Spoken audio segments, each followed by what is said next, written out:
right, test. We're going to see how we're doing here real quick. Welcome to the pre-show, everybody. Everything looks good.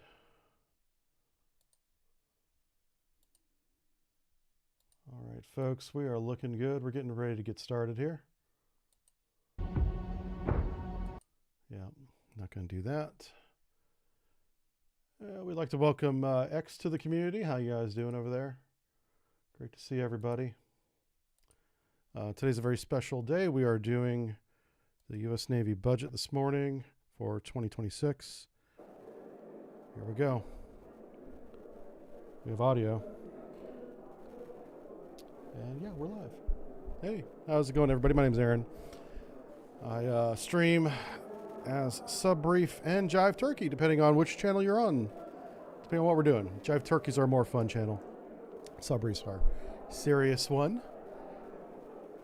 And yeah, so retired Navy guy, interested in the future of the Navy, and so this is why we're doing this stream here today.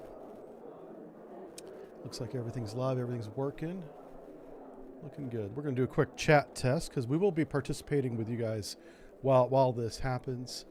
And if it's halfway decent, maybe we'll do... Yeah. Well, your staff should have told us that. Uh-oh. Ooh, he's not happy at all. What's going on? Mr. Wilson, Mr. Rogers. Committee will come to order. Uh-oh. I ask unanimous consent that the chair be allowed to call recess at any time without objection so ordered. I welcome our witnesses and thank them for their service to our nation. Today we'll hear from the Department of the Navy regarding the FY26 budget request. While I appreciate the budget documents received last week, we still lack the necessary details to fully evaluate how Congress can best support our sailors and Marines and maritime nation. As a maritime nation, our naval capabilities are central to our ability to deter our adversaries, especially China. We can't do that without growing the surface and submarine fleets. But when it comes to shipbuilding, we remain woefully behind schedule and way over budget. Yep. We took the first step towards accelerating shipbuilding and rebuilding our maritime industrial base through the House-passed reconciliation bill. This once-in-a-generation legislation will invest over $34 billion to expand the size and enhance the capability of our naval fleet. It includes funds to field critically needed new capabilities like the F/A-XX and the unmanned vehicle vessels. These capabilities are essential to deterring China. But it also builds capacity and improves infrastructure across our public shipyards and maritime industrial base. It's not enough to fully fund and rebuild our naval strength. We need to also continue investment in the out years. We need to send a clear demand signal to the industrial base of exactly what we're buying. We also need to reform the way we buy ships. I think the problem starts with a broken requirements process. We've seen it needlessly increase delivery timelines and cost. Shipbuilding isn't the only area impacted by our flawed acquisition process either. The entire defense acquisition system is too slow, rigid, and bureaucratic to meet our needs. To maintain American deterrence, we need to equip our warfighters with what they need and when they need it. Ranking Member Smith and I have introduced legislation to reform our flawed acquisition system. This bipartisan SPEED Act will be foundational to the FY26 NDAA. It streamlines and modernizes defense acquisition, and it ensures that our acquisition process is centered on one primary objective: equipping warfighters in the quickest and most cost-effective manner possible. I look forward to working with my colleagues in the administration on this effort. I know that Secretary Phelan has spent a lot of time examining the problems with the Navy's acquisition process and shipbuilding capacity. That's why we're doing this. To hear the Secretary is encouraging the use of creative teaming agreements between our traditional shipbuilders and our non-traditional defense companies to expand the nation's maritime and submarine industrial base. I commend him for taking on these complicated issues with a new perspective and innovative solutions. I look forward to hearing his thoughts and recommendations on how to make further improvements. Beyond our acquisition issues, I continue to be concerned with the overall readiness of our naval fleet. We need to realize the 80% surge-ready vision for the entire fleet, including our amphibious forces, in the near future. At the heart of this amphibious ship challenge is the Navy's inability to adequately support amphibious force structure. Half of the amphibious fleet is in unsatisfactory condition, and as a result, we can no longer support a heel-to-toe deploy of our Marine Expeditionary Forces. That's true. And that's unacceptable. He's talking about Our consecutive Marine amphibious deployments. forces are the bedrock of our rapid response force and essential for the projection of power in the Indo-PACOM area. We need to fix this problem as soon as possible. I look forward to hearing from our witnesses on how we can work together to ensure our sailors and Marines have the resources they need. And with that, I yield to the ranking member for his opening statement. Well, thank you, Mr. Chairman. I think you summed up the situation quite well. I agree with pretty much everything you said. Budget, starting with that, I mean, a couple problems with the budget. One, we don't have one. It's very late. It's later than it's ever been, which gives a degree of uncertainty to the process here that is very difficult to deal with. I spoke with Secretary Phelan yesterday. We tried to talk through a couple ships here and there. We don't know what's going to be asked for and how that's going to work. That process needs to get started soon. Even when we do get the budget, we still have major challenges. We have demands that far outstrip the resources that are available, which means we're gonna have to get smart about how we spend our money. A quote I've used often in this committee from Winston Churchill: "Gentlemen, we're out of money. Now we're going to have to think." That is going to be really, really true going forward, no matter when that budget comes out. And the chairman correctly identified, two of the big problems. Every ship program that we have is way over budget and way behind. We're struggling through that. We have major capacity issues in terms of workforce and shipyards that we have to try to deal with. So that entire picture, very complicated, very difficult, and short of the resources that we would like to have. So we're going to be very interested in conversation today about how you intend to attack that very difficult problem, readily acknowledging that the gentleman before us here today did not create that problem. This dates back through multiple administrations and a number of years. We just need to work together to figure out how to fix it. And then the problem that the chairman identified, the readiness issue. The ships that we do have are not ready at to the pace that they should be. Some of that is a matter of retiring old ships that are no longer performing. I think there are potentially AI solutions. I've been very impressed with what the Air Force has been able to do with predictive maintenance through the use of AI to make things more, to basically figure out when it's going to break before it breaks and fix it. So we've got a lot of work. We tried doing that in the 90s, it didn't work. Interested in how we can work with foreign partners, as long as we still have foreign partners who do have massive shipbuilding capacity and could potentially work with us to help deal with those issues. And then the other challenge is, what's the right mix? We've all seen from the war in Ukraine and from the rapid pace of innovation just the amazing things that autonomous systems have been able to accomplish. How do we factor that into the fleet? We can't get there fast while we enough. are That's still, the goal. building aircraft carriers and destroyers, submarines, and all of that. What is the right mix of those capabilities? And then the final point, what has really become the battle, is survivability. Being able to have missile defense capabilities, counter-drone capabilities, secure communications, to make sure that we can continue to communicate with our weapon systems as they're being deployed in the face of adversary efforts to disrupt that. All of that needs to come together in a coherent plan. We are clearly not there at the moment. And under budget, But in the next couple of months, as the budget comes in, as we begin to work through this, those are the challenges that we're all going to have to work together to try to meet. It's not going to be easy. I don't pretend that anyone has, a simple answer or that it's any one specific person's fault. But these are major, major challenges that we're going to need to resolve if we're going to be able to meet the defense needs and the national security needs of our country. With that, I yield back. Thank you. All right, let's get started. Thank you, I'm not going to be able to answer much questions. I'd like to now introduce our until the end. witnesses. The Honorable John Phelan, Secretary of the Navy, Admiral James Kilby, Acting Chief of Naval Operations, and General I've been Eric very critical of Smith, this man, Commandant but of Marine he's Corps. impressed me Welcome, recently. Gentlemen, thank you for your service to our country. He's a gentleman in Secretary uniform on Phelan, the left. we'll start with you. You're recognized for 5 minutes. This guy right here. Great, thank you. Chairman Rogers, Ranking Member Smith, and distinguished members of the committee. All right, here we go. Thank you for the opportunity to appear before you today alongside General Smith and Admiral Kilby. I'm grateful to President Trump for the trust he's placed in me to lead this department and serve as the 79th Secretary of the Navy. I'm also grateful to this committee for your continued support of our Navy Marine Corps team. Distinguished members of this committee, my North Star as Secretary is readiness. Before a dollar is spent on any capability, an exquisite platform, or infrastructure, I will always ask the following question: what is the impact to our readiness? And does it increase or does it add to it? If the answer is no, we will not spend that dollar. As stated to this committee before, I'm focused on 3 priority areas. First, strengthening shipbuilding in the maritime industrial base. Second, fostering an adaptive, accountable, and innovative warfighter culture. Third, improving the health, welfare, and training of our people, our sailors, Marines, and their families. Since my confirmation 2.5 months ago, I've been on a listening and learning tour. I've traveled across the country and visited some of our allies overseas. I visited our public, private, and overseas shipyards, as well as our installations. And I've met with many of our sailors, Marines, and shipyard workers.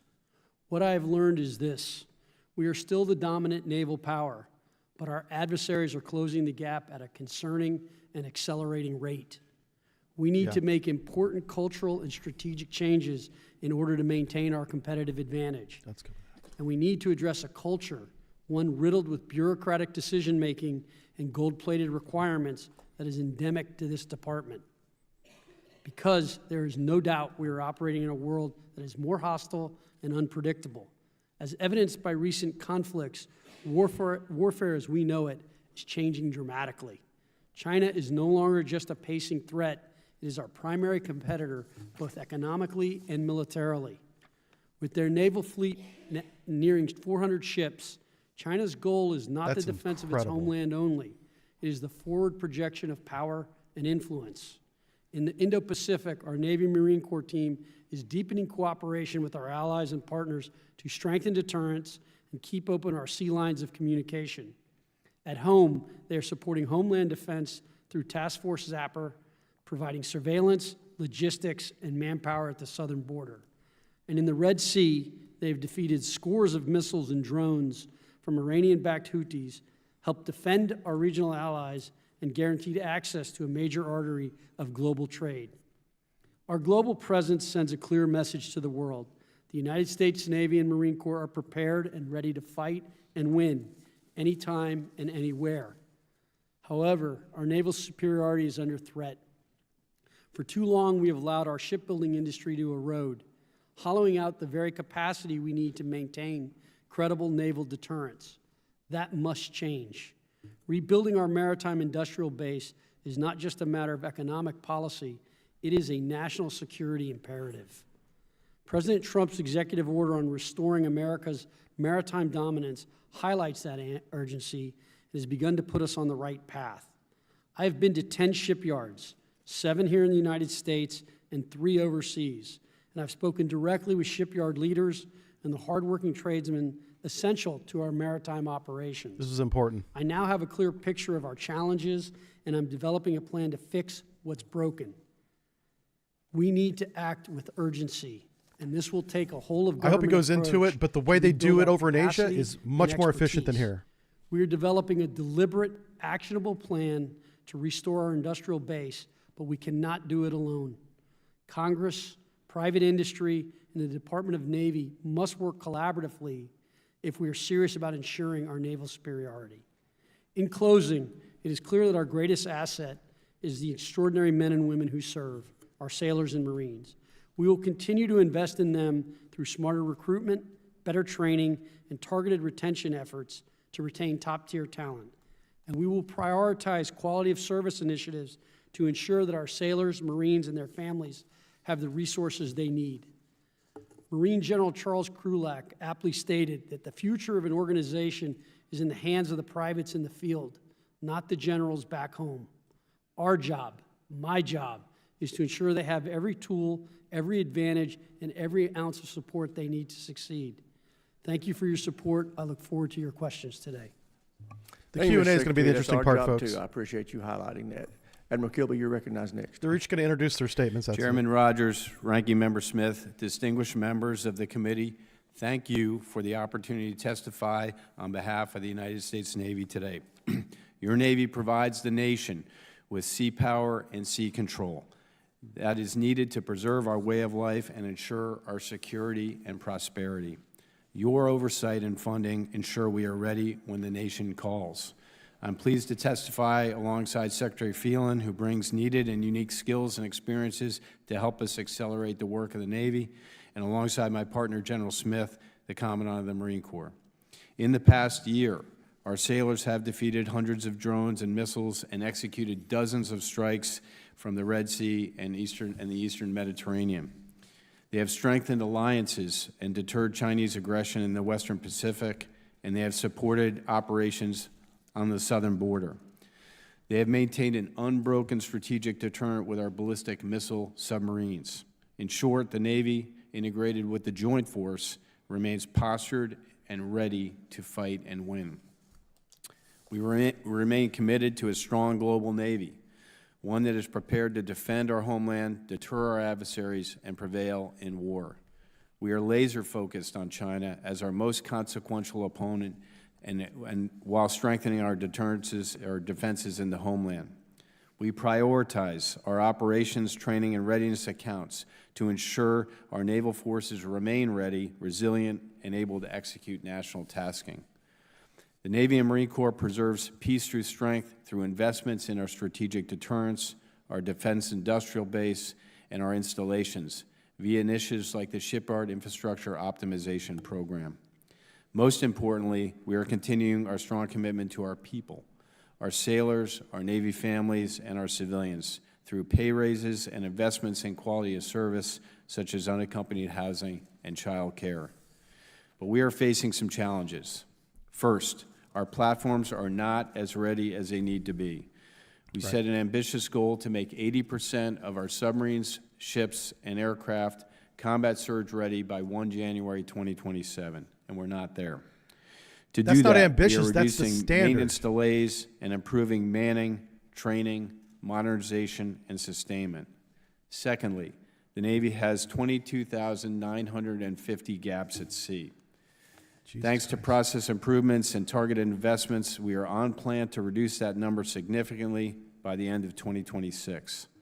We are committed to attracting and developing Americans who can innovate, solve hard problems. That's after and dominate in decommissioning combat. dozens of ships. The Navy contracted over 40,000 sailors last year, the most since 2003, and we are currently on pace to exceed that recruiting goal for 2025. Even in our reduced state, we can't man our ships, is what Ordnance he's saying. expenditures in the Red Sea have highlighted the strain on our munitions industrial base. The Navy is working with traditional primes and new entrants to close this gap, developing kinetic and non-kinetic weapons at speed and scale. In all of these efforts, consistent and predictable funding is foundational. We appreciate the continued support of this committee. He wants In consistent closing, funding, but they haven't I'm made the proud of budget our yet. Navy's accomplishments in the past year, and I'm excited about the growing consensus that is powering our maritime rejuvenation. This whole-of-government and whole-of-nation approach is essential to our security and prosperity. We have work to do to ensure that we remain the most powerful Navy in the world for the next 250 years. Your leadership and support are critical in achieving this imperative. On behalf of the sailors and civilians and families around the world, thank you. I look forward to your questions. Okay.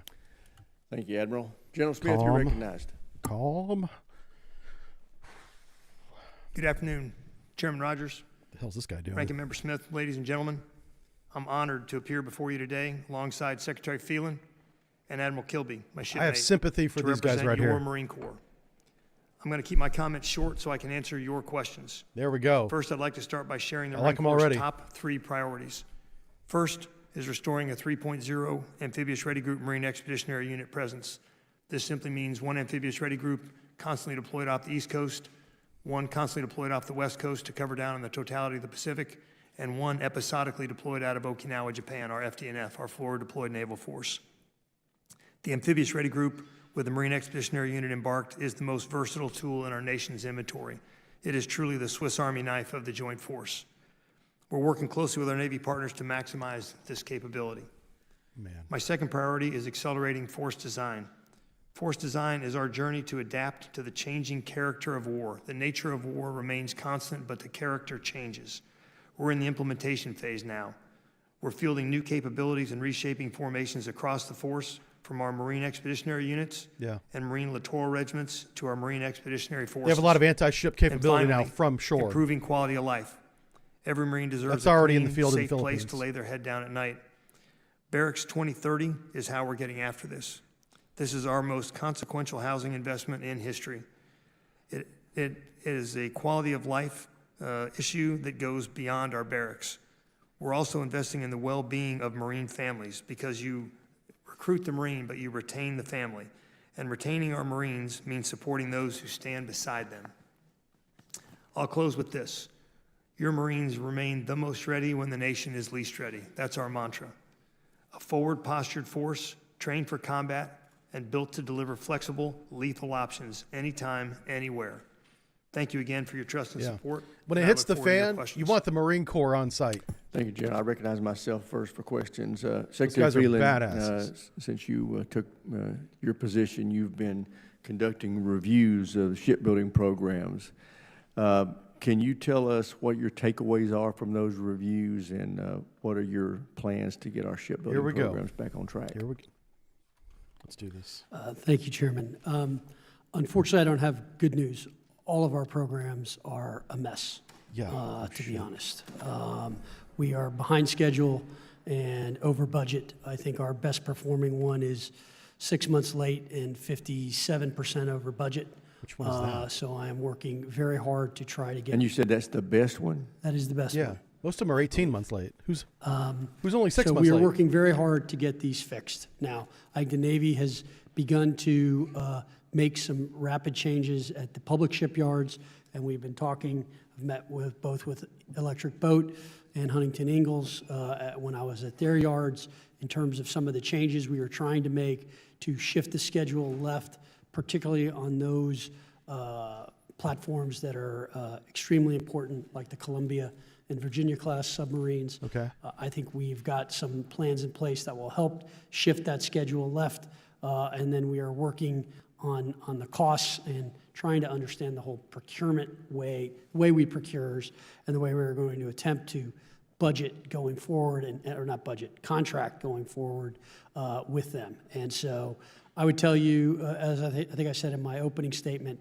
this is really a whole of government approach. I think there's two Give us an ways to look at it. example, man. There's Come a on. two ways I look at it. There's a short run and a long run. In the short run, I have got to get hulls in the water. And so that means all options are open. So we have to look at foreign and domestic. There we In go. the long run, I've got to get the maritime industrial base in this country back on its feet, because it's strategic, and that will take a longer amount of time, but we will have to do it. We have enough business today. We could not fulfill all the business we have today in the United States. We don't have enough infrastructure So to we have maintain the fleet, probably much less expand build. shipyards. We probably need to open new shipyards as well. And expand on Yes. that. How can we help you do that? And how would that functionally work? We'll zone it So first. I think ours, we're still in the early stages of putting no, come on, these give me an thoughts answer. together. I think it will probably, it's obviously going to require capital. It's going to require not having 5-year environmental studies. Yeah, no shit. Get rid of that. And huge bureaucracy to get things done. We will need to move with speed. And I think, I look forward, once we have that plan, to working with this committee and coming to you with some real specifics around it. But So I guess that's not today. I feel like I'm in a perpetual game of whack-a-mole whenever kidding. I kind of unveil something or look at some new program. Right now, I've been very focused on the subs because it is critical, and we need to get that done. Yep. And we just recently did the Virginia contract. We've got another big contract coming up, which we need to deal with. I'm just kind of step by step going through. Now I got to deal with carriers, then I'll deal with DDGs, and we will just go step by step through each one of these and try to get that done. And Do you know who's figure last out, on that list? diagnose Is the amphibious problems and ones. get them done. But I also would say to you, look, we've got a work shortage. We've got to get more workers. I think the You know, the wage package we put together in Groton and Quonset was a good step forward on the Virginia contracts. They increased pay to the I workers. thank this committee for that. Yeah. I think that we need to get much more efficient, much better.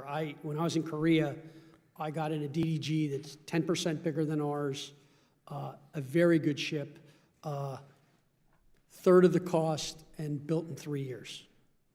Well, you've painted a very bleak picture, and the truth is we need accurate. If it's ugly, we need to know it's ugly. You talked about having coming up with a plan to resolve this or take these challenges on. What timeline do you think you'll need to be able to put that plan together?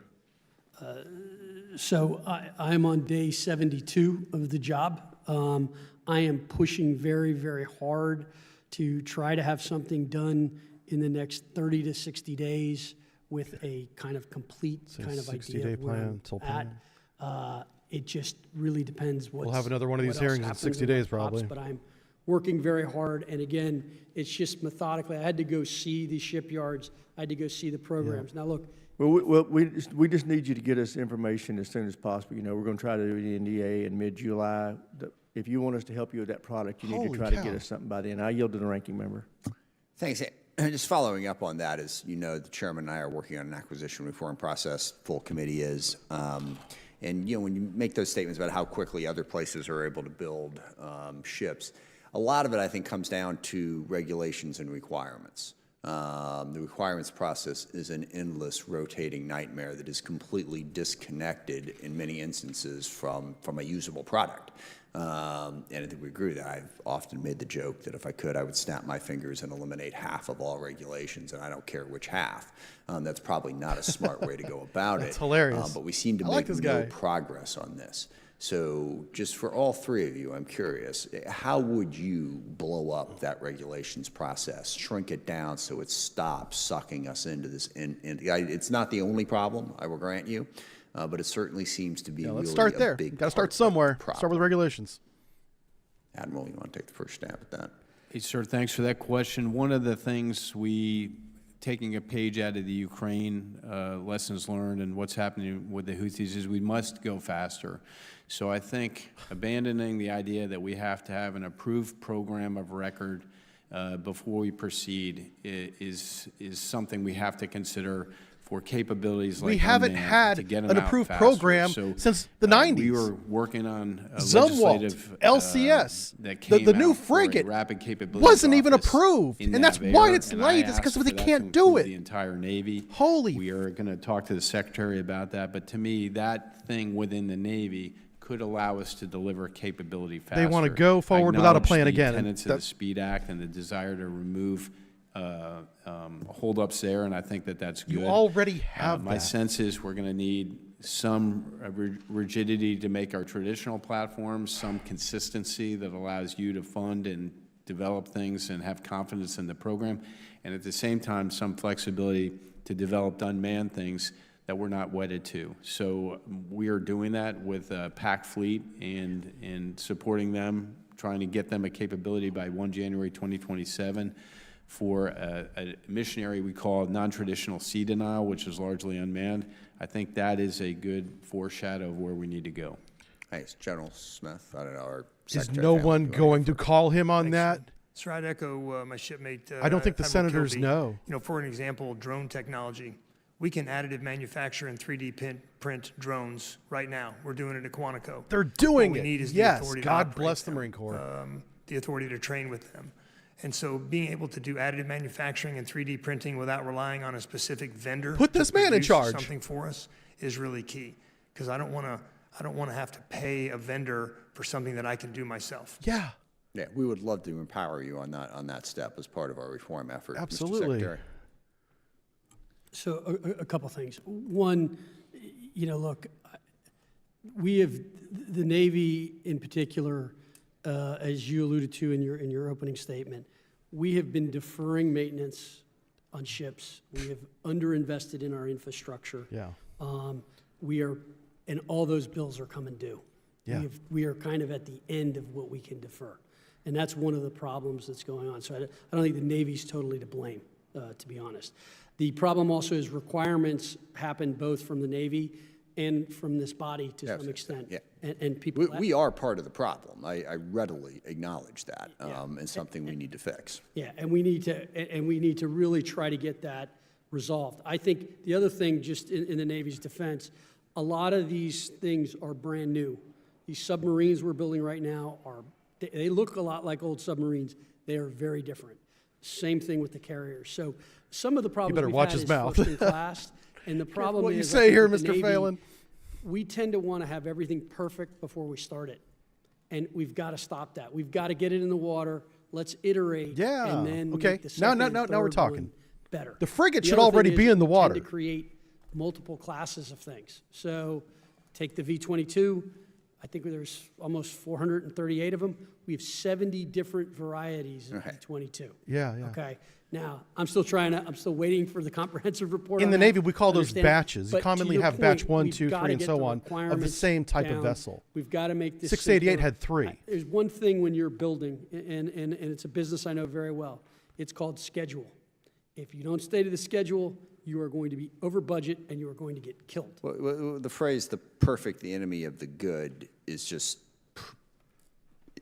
so emblematic of everything we do on so many different projects and pieces that lead us to that incredibly high cost, and then forget perfect. We don't have anything. It takes forever, and it just spends all of the money. So I applaud those efforts. Look forward to working with you. I yield back. Thanks.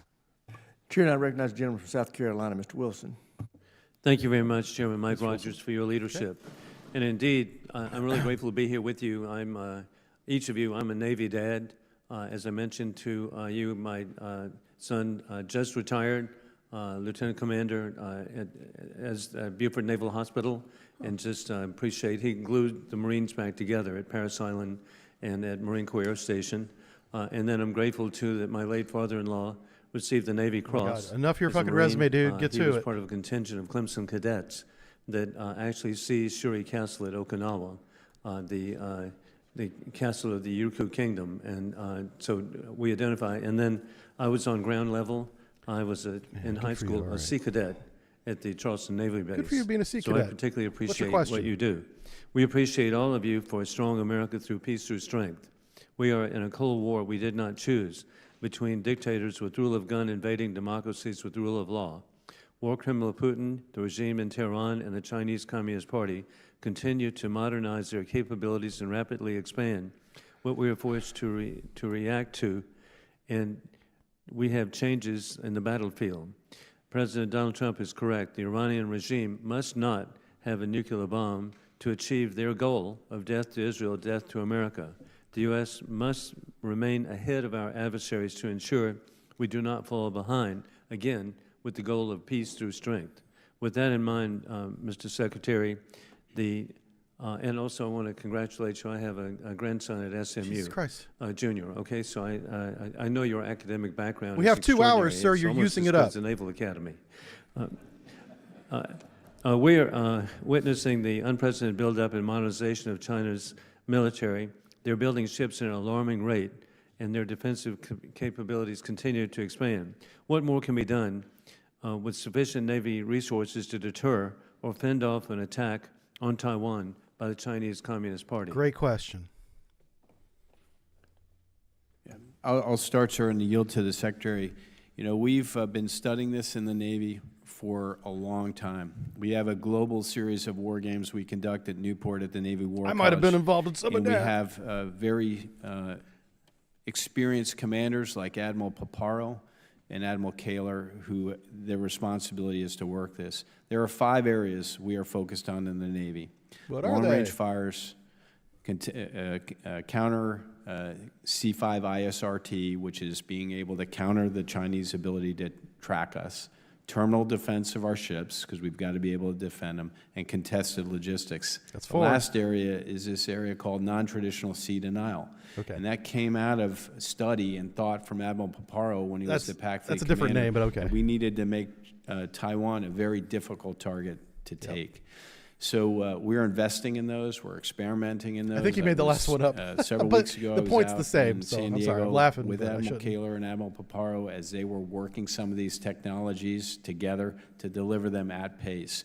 So I think the Navy views ourselves as a central point for Admiral Paparo, who is the combatant commander responsible for this, to prevent that from happening. And Admiral we are Paparo, by the focused way, on is a it. badass. Well, I want Nothing to but love thank you for him. because indeed it's peace through strength and protect the people of Taiwan. And then hopefully the Chinese Communist Party see the unintended consequence, of my view, of failures by war criminal Putin, which is strengthen NATO. Who would imagine with Finland and Sweden now being Yeah. members? But aside That from is kinda cool that Germany happened. going to 5%.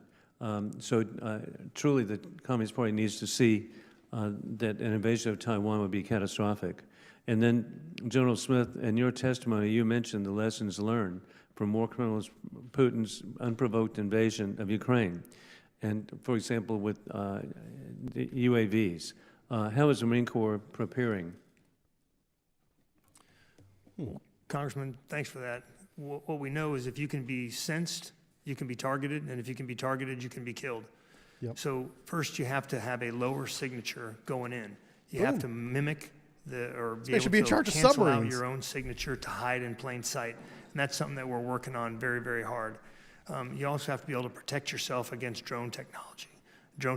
So our counter-drone technology, basically our MRIC, our medium-range intercept capability, other counter-drone technologies that we're working on, that is key to being able to protect our Marines on the ground, wherever they may be in the Pacific. We have a or lot be it of in the Yukon medium AOR. and short-range missile defense now Thank you that's all coming for your online. great service. And I'm surprised you didn't 1.2 even talk at about it. Parris Maybe you Island, I can't. was there, and to see young people talking to their family members saying, "I'm the slug in human debris you sent here." You changed personnel very well. Thank you. Chair, and I recognize the gentleman from Connecticut, Mr. Courtney. Thank you, Mr. Chairman, and thank you again to all three witnesses for Mr. your Wilson's kind of testimony all over this the place morning. mentally, but Secretary Phelan, I I want respect to the guy. publicly So. thank you for releasing the wage improvement funds for submarine workers that Congress authorized and funded last December. Those funds, which were released on April 30th, made a critical difference to settle the Marine draftsmen's contract impasse, as well as boost the wage rates of metal trades workers in southern New England by 30% over a 5-year span. This wage increase for our shipbuilders is going to create the separation in terms of the labor market to make sure that these jobs bring in new hires as well Yeah. as retain workers, which again, Admiral Rucker did some amazing work in terms of analyzing that issue last year. And again, the timing of your decision, as I said, made a critical difference. I also want to point to your testimony, pages 13 and 14, where you gave very vigorous support for AUKUS.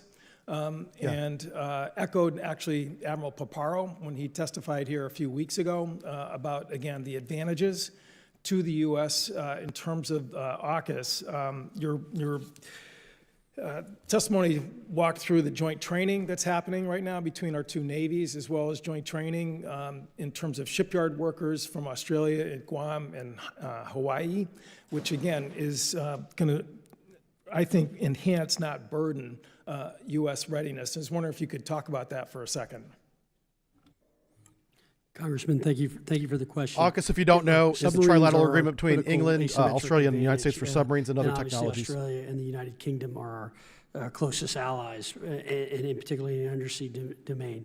My immediate concern as Secretary of the Navy is to improve our submarine production rate and our maintenance throughput so that we can make sure that we are meeting all of our commitments, our internal commitments, and then any future AUKUS commitments. But I need to do that without making sure we're sacrificing any combat capability for the combatant commanders. So we're going to build our in the submarines first, Western then Pacific. Australia's. Having said that, I mean, I think that as you and I discussed when you were in Groton, again, there were 2 delivered last year, New Jersey and Iowa. There are going to be 2 delivered this year, Massachusetts and Idaho, and there'll Good. be 2 delivered the following year, Arkansas. That's a lot better and than we have Utah. been doing. Again, but as your testimony stated, you know, really the advantages of AUKUS, which Admiral Paparo emphatically stated also, is that it actually enhances our position in the Indo-Pacific, creating an Indian Ocean rotation out of Perth. Again, as well as getting deeper collaboration, which is critical to the Indo-Pacific. So again, I would encourage you, again, to sort of continue, obviously, working with Congress. We authorized the AUKUS powers in 2023. There's strong interest, bipartisan interest on this committee. And again, I think the investment by Australia, $500 million into our industrial base, which we had to pass a law to allow that to actually happen, again, shows that this is clearly a bilateral commitment between the two countries. Admiral Kilby, you again walked through the combat surge readiness for the different parts of the Navy. As far as submarines, which again is part of the inventory question that the Secretary was mentioning as far as AUKUS is concerned, the number is 72%. It's not where we want it to be. We want it to be at 80%. But I remember well when Admiral Houston took over at Naval Reactors in January 2024, it was at 60%. So clearly the public yards like Portsmouth and others are really stepping up their game, and we're seeing that number move in the right direction. Isn't that correct? It is, sir, but I'm not satisfied. I think there's work to be done here. I don't mean to be, negative about it, but I am focused on 80%, and you have to have an audacious goal to change people's behavior. And so my belief is we've got some efficiencies we can get at. I think there's some focus we can apply to both submarines and aircraft carrier production and workers, and we can really empower that worker and take barriers away, the same barriers that we talked about. But I just remind you, this committee, was ahead of the curve in terms of getting PSYOP money so that these public yards can finally, belatedly, get the capacity to get those boats moving out, and it's happening in real time, as anyone visits Portsmouth can see vividly. And again, we all want to be at 80%. The point is that the trend is certainly heading in the right direction compared to where it was really just a year and a half ago. Sir, I'm in a violent agreement with you, and I'm still on the case. Okay. We have 17 boats that are in some kind of availability, and my target's 10. Thank you. I yield back.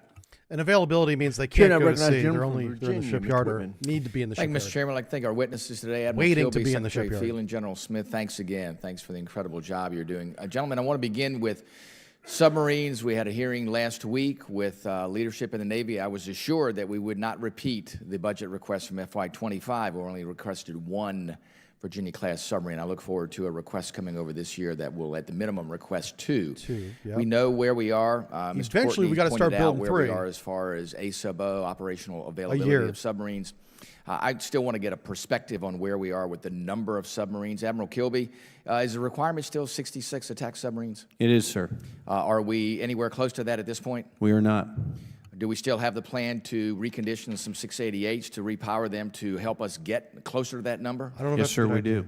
Secretary Phelan, I know that you've talked a lot about the importance of gotta learn about submarines. that It is program. the one significant bad idea. strategic advantage that we have over the Chinese. And we know, too, the AUKUS agreement is incredibly important. Will you commit to work with Congress to make sure that we are getting as quickly as we can to producing 2 Virginia-class a year, 1 Columbia-class per That's the year? third one, yeah. With the goal of producing 2.3 Virginia-class submarines per year in order to meet not only our requirement, but also the requirement we've committed to under AUKUS. AUKUS, yep. Congressman, thanks for the question. I know it's important to you. Obviously, our submarine Well, it's production- important to the nation, too, Yeah, so that's not correct. just to me. I understand. Look, our submarines, as I said, are critical. That's why it's the first yard I went to and where I spent the most time. We are committed to getting to our production rates up to getting us what we need. So, yes, you have that commitment. Give us an Let me example. jump over, Secretary, to carrier production, another important part of that. We know the span of platforms is going to be key. I want to make sure that we are all here on the same page as far as the importance of a long lead time material purchase, especially for things like CVN 82. I've been assured that we are on track to be able to do that. This year, I think, needs to be that first step in that direction. And we know when we bought 2 carriers at a time, when we bought 80 and 81, we know how much money we saved in doing that. We know what it does to provide certainty to the industrial base. Yep. We know that we have to do the same, I believe. It makes sense. With He's CVN right. 82 and 83. Will you commit to working with this committee to make sure we keep our aircraft carrier production on track with the same efficiency Don't let it and fall scheduling behind, that yeah. we've been able to achieve? This will be the with first, CVN 80 and 81 as we milestone for will, this Secretary of the hopefully, Navy. with the path for CVN 82 and 83. What does he say? Is he going to stick his neck Congressman, out? thanks for the question. Look, carrier strike is a cornerstone to our naval power, and it's necessary for the current and all future fights. Will he take responsibility? I would say that what we are doing right now, and we do have some issues with 80 and 81 that we are working on as we speak to try to make sure that the schedule is on time. We are looking at the entire force and trying to understand manned, unmanned, both in air, sea, and undersea, and what is the right balance and what is the right way to kind of have that work. And so we continue to look at that. As I will say to you, the carriers are quite important to the force and force structure, and we are. I look forward to working with you as that posture gets. Okay, I guess that answer is no. Done. You're not taking responsibility for Admiral shit. Kilby, I want to now focus on amphibs. We know Yeah, that Congress has been very laser focused on that by setting a floor of 31 operational amphibs, also making sure we have a maintenance plan that allows us 31. What do we have, like 20? to achieve 18? a persistent 3.0 ARG-MU presence. We've known in the last 3 requests in AFRICOM, we haven't been able to meet the crisis response request that's come out with our amphibs. In the Navy's latest update, in the update it states 3.0 ARG-MU presence is not a requirement.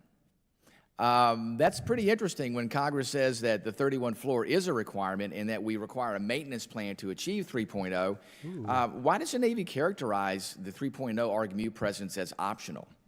I don't mean it to characterize it as optional. I want to maximize the availability of our amphibious ships, and I've done poorly in that, particularly in WASP and Boxer deployments. So I'm committed to getting our amphibious maintenance done on time so the Marines can embark and we can deploy as scheduled for the global force management process.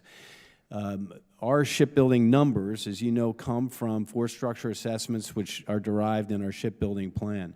And the shipbuilding plan that we have maintained has been 31. My estimate is I need the 46 amphibious ships. Gentleman's time to get expired. to Here now 3.0. recognized gentleman from California, Mr. Garamendi. Chair's in a pissy mood today. Thank you, Mr. Chairman. Secretary Phelan, I was impressed and quite pleased by your testimony, both written and oral today, and your focus on the industrial base, the ability of America to build ships, to repair ships, and the focus that you have. I was hoping that my colleague, Mr. Kelly, would be here as I spoke and bring to your attention the SHIPS Act, which is the implementation of the President's executive order about the about our industrial base, military industrial base, and the maritime industrial base. I look forward to working with you on the implementation of that. There are multiple ways in which that will have to be carried out, but the essence of the SHIPS Act is to rebuild our commercial maritime base, and in doing so, enhance the ability of the naval shipbuilding to be done. So we got a lot of work out ahead of us. I would ask for your support and any ideas and suggestions you have about the SHIPS Act. We expect to move it this year. Maybe we'll get it done, but it does have bipartisan and bicameral support. So with that having been said, one of the challenges that the SHIPS Act will address is the contested logistics challenge. It's pretty clear right now that we do not have the capability of maintaining our fleet in the Western Pacific through a long period of time because we do not have the logistical support available. Yeah. To achieve that, the SHIPS Act goes a long way, but there's another piece to it, and that is the use of the Jones Act fleet as a opportunity to provide the necessary logistical maritime support. We are moving this along. We would look at the Jones Act fleet. So they want to use the Jones Act. And develop a program in which some of those ships, for example, tankers, and roll-on, roll-off, So he's talking about like would be using built civilian to ships, military specifications. like tankers, but with American crews to Going have support our put a fleets little at bit sea. of DOD money into it to achieve that, but then those ships would be available Yeah. like the aircraft in the CRAFT program. So I draw your attention to that as a solution to meet the necessary logistical support. They would have to not modify, only in in the Pacific, example but of tankers, also, you have to modify a in tanker other to parts refuel of at the sea. world. But that could be Now, done. That's not Are impossible. you willing to work with us on these two areas? First of all, the SHIP Act and the implementation of the executive order, and finally, the use of the Jones Act fleet Jones as Act, a okay. backstop for the logistic support that the Navy will need. Interesting. I like Thank this you, idea. Congressman, for the question, and I know it's an issue important to you and that you've spent time on. Look, I think the SHIPS Act has a lot of great aspects to it, and we have given some of our comments in on it. So I think it is critical to helping us with the maritime industrial base. In terms of commercial shipbuilding and military shipbuilding, it is something the Chinese do very, very well. Yeah. And we need to start thinking about that more and more in terms of how we modify commercial ships and with military issues in mind. So it is something we are spending time on and looking at and trying to get better ideas of how to do it.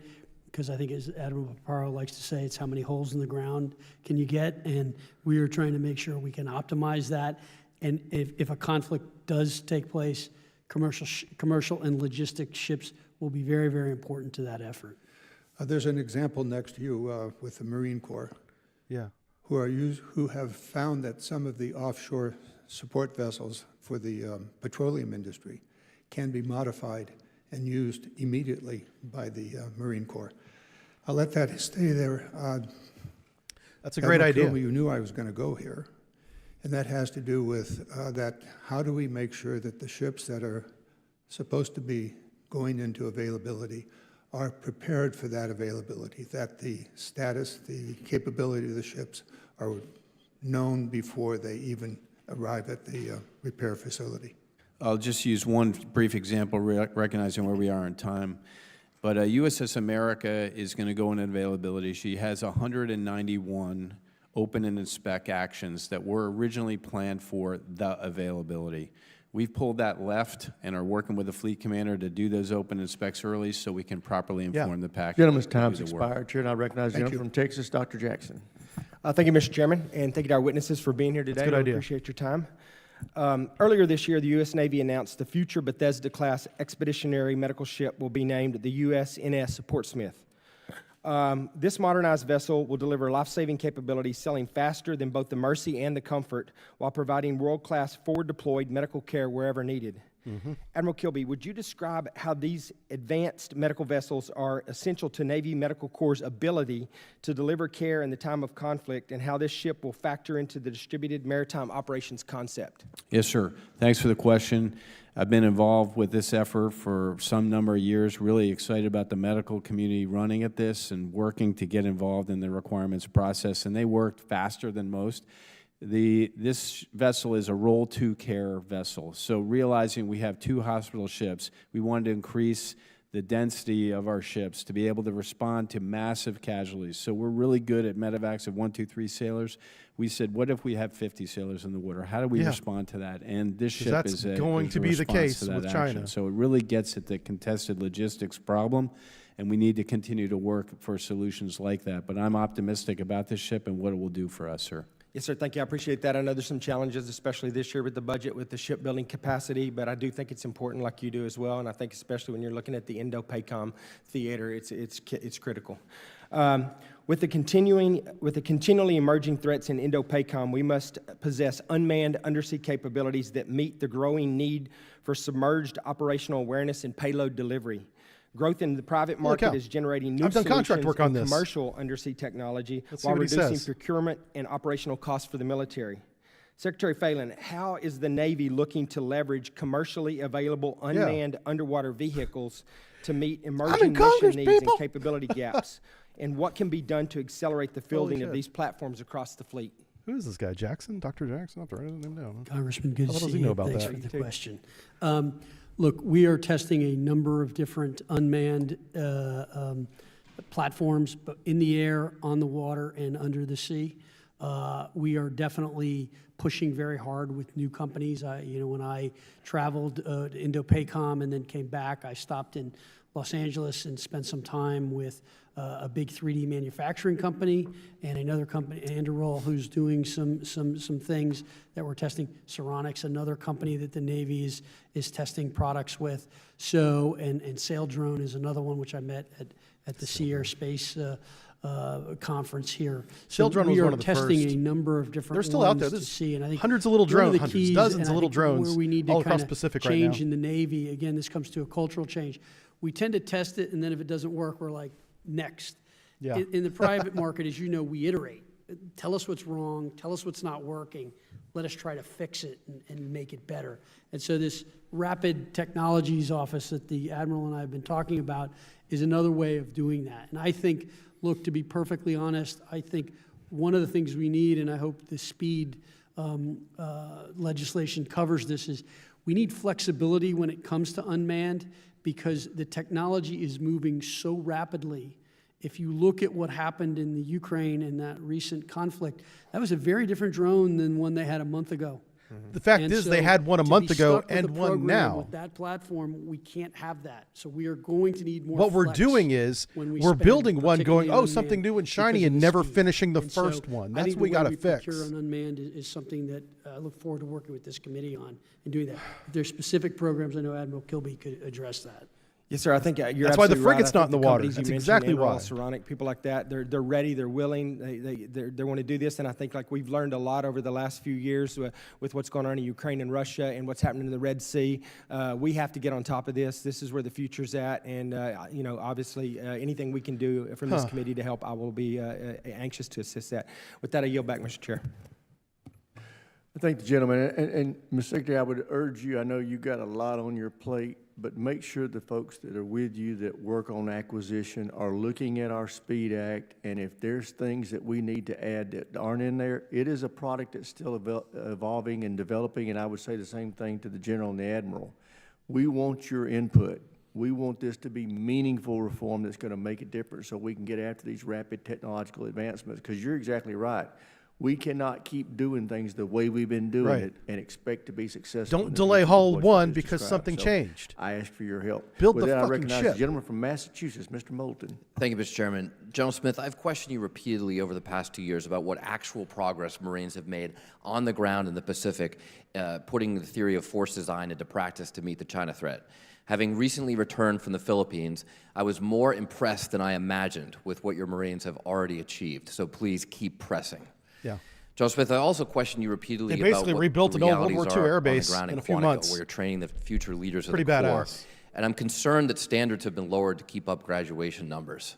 Part of the blame, I know, lies with some of my colleagues here in Congress. So I want to make clear that many of us want you to keep standards I'm not high. going to Congress, no. He is the best who is trained in the severest school, and students who fail Stop should that. be out, We'll play period. video games. Yeah, General, when the that's what I wanna basic school used to require a 20-mile hike, but that has Have a now good been life, I'd like to reduced keep it. 25% to 15 miles, how is that not lowering the standard? Yeah, Congressman, thanks for that question, and I appreciate your continued advocacy for the basic school. As you know, we produce the most lethal warriors there. We have simply modified our standard. When I went through the basic school, we conducted a 25-mile McCrest hike, carrying full kit, carrying a base plate, a bipod. I understand, General, but here's my problem. The We didn't McCree need to do standard that. in the fleet is still 20 miles with 70 pounds. Right. So you're training, you're asking Marine leaders to meet a standard below what what Lance Corporals and PFCs they'll lead in the fleet have to meet. Well, what I would say, Congressman, is most of the officers coming out of the fleet, coming out of TBS are not infantry officers. Those that are infantry officers will go on to the infantry officer course, where, as you know, the standards are incredibly high. Right, but if you're a logistics officer assigned to an infantry battalion, you still have to march with the battalion, You right? do. You do. So, General, have you graduated any officers from TBS who failed to make the 15-mile hike? We have not, sir. Okay, I've heard that's not the case from basic school students themselves when I had lunch with them back in February, so please take confirmation of that for the record. General Smith, do you still believe the Marine Corps philosophy of train how we fight? I do. So I checked with the Marines in the Pacific, and they don't have ice baths to cool off when you get hot. We didn't have them in Iraq either. So why is that luxury afforded to officers at TBS at every hike break? Well, what I would say, Congressman, is we want to train smarter, not harder. Well, So do they understand that their Marines will not have that in the fleet? They do understand that, but if I have that ability to provide that additional ice bath care, makes sense then I'm 'cause gonna it's do that to training. make I just want to that make sure option. their standard. conditioning they're your body trained to with get there. A warfighting standard. They are warfighting focused, I guarantee you, Congressman. I don't believe that the Chinese Army has ice baths. Now, the Corps is proud of making its numbers when every other service has failed, but top-line numbers are only as good as the Marines who make them up. So that's why I want to make sure you feel the pressure from this committee to keep up those standards. Admiral Kilby, if you were defending the Taiwan Strait, what would you rather have, one aircraft carrier or $13 billion worth of unmanned systems? It's a hard question to answer without qualifying questions, but if I could put those drones on Taiwan, I'd put them on Taiwan.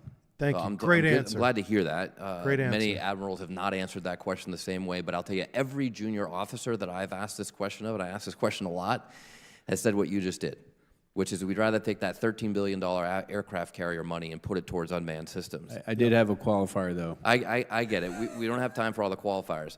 But General Smith, drones are now responsible for over 70% of casualties in Ukraine, more than any other weapon system combined. What portion of the Marine Corps budget is spent on unmanned systems? I can't give you an exact number, but it is a small percentage. I've been told it's 2%. So if the goal is lethality, and that's 70% of lethality in Ukraine, how much more lethal would the Marine Corps be if you doubled that to a mere 4%? Yeah, we would obviously be more lethal. And how much time does each lieutenant at TBS spend taking out targets with drones? I'll have to get back to you on that with an probably exact none. answer. But Okay. the answer is limited. It's I bet you limited. it's none. How much time does each lieutenant spend taking out targets with rifles? Multiple hours. Yeah, several weeks of training on the But rifle as you range. know, sir, every Marine's a rifleman. That's our creed. Right, and I love rifles. Rifles were also invented in the 15th century. Look, horses are still great animals too. I just wonder whether we should Sorry. have Didn't more mean to horses scratch at my Camp ear on Pendleton stream. I didn't than we have drones about that. I'm at on camera. TBS. We've got to aggressively make sure that our warfighters are prepared for the future fight. And the future fight is today, when in Ukraine, 70% of casualties are with drones. So I want to see those Marine lieutenants out there getting drones on target as much or more as they're doing that with their rifles. Thank you, Mr. Chairman. I yield back. I thank the gentleman here, and I recognize the I'm gentleman from curious how much he's Mississippi, Mr. invested Kelly. in a drone company, that Congress. Thank you, Mr. Chairman. First of all, Admiral down. Kilby. Sorry, that's him, not me. Can drones provide an airfield anywhere in Sorry. the world that provides a strike group off U.S. sovereign airfield like a carrier can, like we just did against the Houthis? Can drones give you that capability that an aircraft carrier to have a sovereign airfield in foreign lands where we may not have friends? Can it provide that capability? No, it cannot. Okay, thank you. And General Smith, rifles were invented a long time. I just got a Mississippi rifle given to me for my retirement. But it is a percussion cap, 58 caliber rifle ball that you can load 2 times in 3 minutes. That is 19th century technology. Would you agree the firearms that we have today are not 15th or 16th century capabilities? Mr. Kelly's Yes, not sir, happy. Wow. M16s are quite modern. This Yeah, is how they're congressmen lighter, fight. They fire at a rapid rate of fire. You have machine guns and all those things. To your knowledge, can drones by themselves replace Marines and make moral or quick decisions that all the data is not in for on a battlefield the same that a Marine rifleman can? No, sir. The individual rifleman and the mind thereof is faster than any computing model. And I'm all about drones. I believe we need those too, and I believe they're cheap and they're capable, and we've seen that, and we need to use that technology. But it does not replace a thinking individual on the ground who can make decisions that maybe is not in the data. This is base. nuts. Is that correct? Sir, that is correct. Only That a is not at Marine all with what the other peace senator mind was can make saying. a moral decision. And I think that applies to sailors too, Admiral. I know it probably doesn't to Army guys, though, because we're not quite as smart. I do He's wanna thank Mr. self-deprecating. I like Garamendi that. And Senator Kelly and Senator Young for the SHIPS Act. Secretary Phelan, I met in your office, and I appreciate that. I appreciate the fresh business side that you're bringing to our shipbuilding industry and to our maritime industry as a whole. I hope that we will continue on that path to look ways to more rapidly build ships, to use automated technology or unmanned systems to replace people where we can. I don't think that means replacing all people. But what other ideas do you have to increase the ability other than, and all three of y'all, we have to get a consistent demand signal from the Navy and the Marine Corps of what we need. And the Marine Corps is pretty good. I know how many amphibs you need and LSVs. But we need to be consistent with industry because they cannot continue to adjust. When we say, oh, we want 4 destroyers, no, we just really want 0. No, we want 1. We've got to be consistent. Are y'all committed to give us a consistent demand of what ships we need? Mr. Kelly brings up a good point here. Hey, sir, I'll start for the Navy. We want to produce a Navy that we can man, train, and equip and use effectively. And so with the given budget constraints, I'm going to recommend to the Secretary that that's what we buy.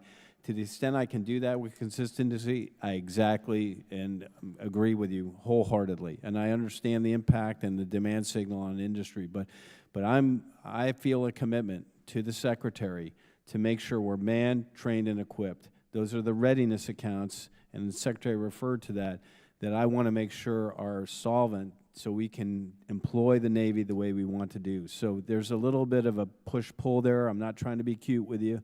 I am trying to say we need a bigger Navy, and it needs to be manned, trained, and equipped to do what it needs to do. Okay. And with that, I know we've spoken at length about this, so I won't delay that.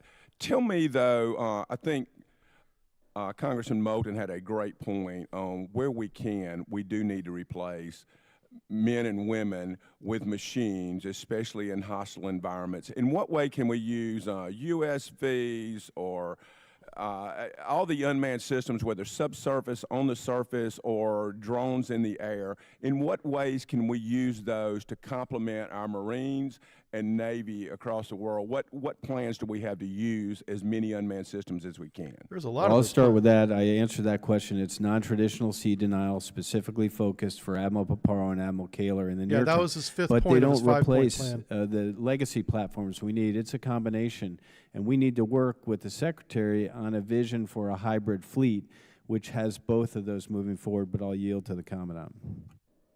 Yes, sir. We're exercising and practicing with some big wing drones, our MQ-9s, our other drone technologies. Yep. But they are complementary of the manned fleet. They're complementary of our F-35s. They're a loyal wingman. They don't replace a manned aircraft. I yield back, Mr. Chairman. Yeah, before we move on from this, Mr. Kelly was asking an important question. Yeah.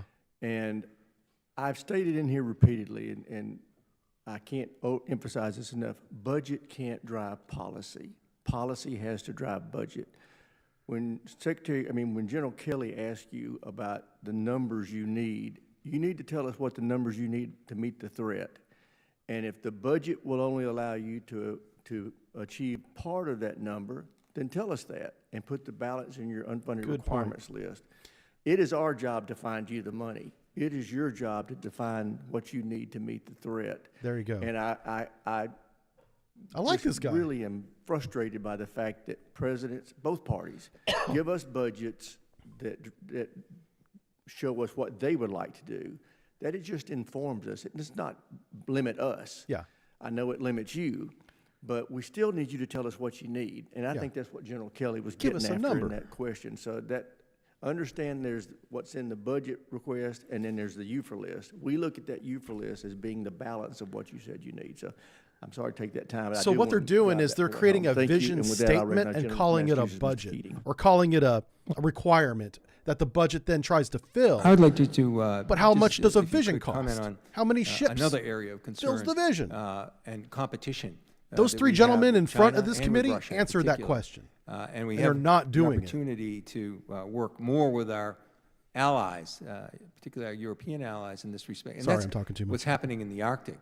There's other programs outside the Navy, national science I need to calm down. I'll be right programs back. that have Sorry. been cut that deal with, for instance, issues. The Office of Polar Programs is one, but they're dealing with a lot of the research issues that are necessary a component to us being competitive in these areas. So I want to ask, has the Navy undertaken those things that are, is it duplicative? Is the Navy getting that kind of research that it needs in the Arctic areas? What are we doing? How are we cooperating with our allies in this regard? And what competition do we have? I know it's an area more and more that we must stay competitive with. So I don't know which of you would like to address that. Secretary, if I could, I'll start and yield to you. We are interested in the Arctic. We do every 2 years a exercise in the Arctic called ICEX, which is primarily focused on our undersea platforms, submarines in particular. But over the past, I would say 5 years, we've been pushing our strike groups farther north because we want to have that capability. So, and working finally with the Coast Guard and NAVSEA on the development of their Cutter program. So I do think there's increased activity. I am concerned about it. We are pushing north to operate there more. What do we have for assets? Really, only a couple, really. Well, we're restricted. We are, sir, absolutely. But we're restricted, as you know, on times a year we can push up there. But we want to the extent we can push our strike groups up there and our amphibious readiness groups, we want to have that capability. What does Russia have for assets? It's amazing. The disparity is a concern. Yes, sir, concur. So I think that's an area with everything else, but it's an increasing area of competition and interest because of the great reserves that are there, as well as some efforts by China and Russia in terms of navigation constraints in that area. And so I think it's, with everything else going on in the world, I think it's something we better pay attention to more. And I think you'll need help from us to do this. We're miserably behind in assets and the availability that we have to compete. So I want to raise that as a concern. But I want to point out what I think is a program that the Navy has and that I think can be a great model. I think it could be expanded within the Navy as a model, but I think it could be used in the other branches. We have in our area, working with the University of Massachusetts, a Marine and Undersea Technology Research Program that we work jointly. And I think it's a win-win situation. You're using a university. They actually constructed a curriculum for the Navy in conjunction with the Navy where they're training individuals and they're doing research at the same time. And they're concentrating, in this instance, mostly on unmanned, undersea, autonomous vehicles and everything. But they're learning the robotics, they're doing the research on all of these areas and combine it with ocean research at the same time. But what's actually happened is it's been a great funnel for personnel. The people that are studying here in these grants go in and they serve our country at the end of this so often. So I don't know how familiar you are with that, but how much are you working with universities? I think this program you have can really be transferable to the other branches as well. We have personnel needs, skilled personnel needs, and this is a way to do that and get research at the same time. So maybe you could comment on what you have for conjunction, for what you're doing with universities and research and personnel, and how this kind of program can be duplicated or expanded. Well, I think it's a great program. We also work with the University of Pennsylvania and the University of Texas. So those programs are super helpful, and I have no pushback on that and That's agree. What it is. No, I was just wondering if that can be expanded. And I've looked at and had budget hearings with the other branches, and it seems the Navy is ahead of the other branches in utilizing this. So your experience has been, as I described it, one where the research is there, plus it's a portal to get some actually important personnel people as well. So, yes, sir. Well, thank you for your work. I hope that's that a great point. The Navy does work with a lot of universities. You'd be surprised how many graduate students I've gone underway with on my submarines. Chair, from Tennessee, Dr. Deja Lake. It happens Thank you, frequently. Chairman. Thank you all for being here today. Admiral Kilby, the Navy's pilot shortfall is increasingly concentrated in high-skilled strike fighter and electronic attack pilots. Oh, this may be your Surveys NGAD show question there, aviators Stephen. want flexible contract terms and more merit-based retention bonuses. What are you doing to improve this issue, and have you seen any progress? And do you need any additional authorities from Congress? Hey, sir, it's got our attention. It's had our attention for some time. It's not a new issue for us, Great. but I So think what it's have an you issue done? we really have to keep in close control and understand and follow. I am seeing progress. I don't know that I need additional help from you. I do think special pays when we need that, and having the authority to give those special pays is an important tool in the tool bag to maintain and gain those folks to serve our country. Yeah. And staying with you, you have 23,000 fewer sailors than needed to man the fleet, and only 89% of the positions were filled as of March. Are you concerned at all with this readiness issue? And That's what the is the at-sea Navy gap you doing, talked about in the not beginning. just to recruit, but to restructure how we think about crew models, contractor support? We need more people to join the Navy. I'll try to be brief here, sir. I am concerned about it. It's my number 2 concern behind shipbuilding and ship repair. I am optimistic in where we are with the recruiting this year and where we frankly turned around since the mid is getting better. 2024. There are more we people saw joining. Change in behavior in our structure, and we put a lot of Getting emphasis rid of on the it to get some of the after it. ridiculous And we're in a policies we had over the past reasonably couple good years place. But to really your helped. point, 22,950 gaps at sea is a big deal. I think we'll be in a better place at the end of this year. Yeah. I don't want to go back in the wrong direction of the history, though, where we reduce crew manning and we increase load on the crew. So we've made an adjustment over the last several years where we added 15,000 billets at sea so we can properly man the ships to do the work. That was a we good have. decision. So I don't want to back off LCS is that, woefully and I wanna undermanned from manage it by and design. recruit to make the Navy do what the nation needs it to do. When you talk to sailors or squadron commanders, what are they telling you they need most? Well, we're really hurting at Hulls. the apprentice level now. Those are where the majority of our gaps at sea are. So it takes 9 months to get a recruit through boot camp and to a ship with no additional training. Yeah. And we're just seeing a turn in that. When I testified, I think 2 months ago, I think I was in said school the for gaps 18 at months sea before were I got on my first submarine. 23,200. Now we're 22,950, Still didn't know shit. and we're trending in the right direction. And I think we'll be at 18,000 at the end of this year if we stay on pace. So we just need to have the machine do what it needs to do to get sailors through that pipeline to ships to reduce those gaps. You don't want to rush Hearing training, much about man. pay That's not and where you want to make the incentives or cuts. Quality of life issues in the service that's driving individuals to leave, possibly. I can't make that connection. I can tell you that quality of service has our full attention because we feel that we have to treat our sailors like world-class athletes to keep them in the Navy. Yeah. So the Secretary's focused on barracks, I'm focused on barracks. I'm focused on Wi-Fi. I'm focused on paying people on time. I'm focused on creating an experience for them where they feel valued and do not want to leave. Okay. Shifting to conventional prompt strike. A lot of that Secretary is at the Thielen local and level, Admiral not at his Kilby, you level, can chime in so- too. Could you all provide an update on the conventional I've had good commands and prompt bad strike, commands, it from just your happens. perspective, what could Congress provide to help get this capability across the finish line without cutting corners or overloading the industrial base? Yeah, I I'll always start. treated my We've had a sailors couple well, of but not challenging everybody tests with the Army. We just had a recently successful test. I'm optimistic about the program. We need the program. It has a place in our, there's a hole in our munitions skill set, below nuclear, where I think this is a critical capability for us. And we'll first field on the Zumwalt-class destroyers and then ultimately on submarines. So I'm completely behind it. Yeah, the Zumwalts are Secretary, getting the got hypersonic anything to glide add? vehicle. No, I agree with everything you said. Okay, I imagine one of the hardest parts about standing up a program like CPS is navigating the tension between urgency and risk tolerance. At this stage, what's the biggest challenge you're wrestling with internally, Conventional whether prompt strike technical, weapon is the cultural, or hypersonic weapon he's talking bureaucratically? about. What would make the biggest difference from our side of the house? I will have to take that question for the record and get with Vice Admiral Wolf. I'm tracking it with him, and I don't know of a specific thing to give you, but I'll take the question for the record and come back to you, sir. Fair enough. Thank you, gentlemen. I yield back.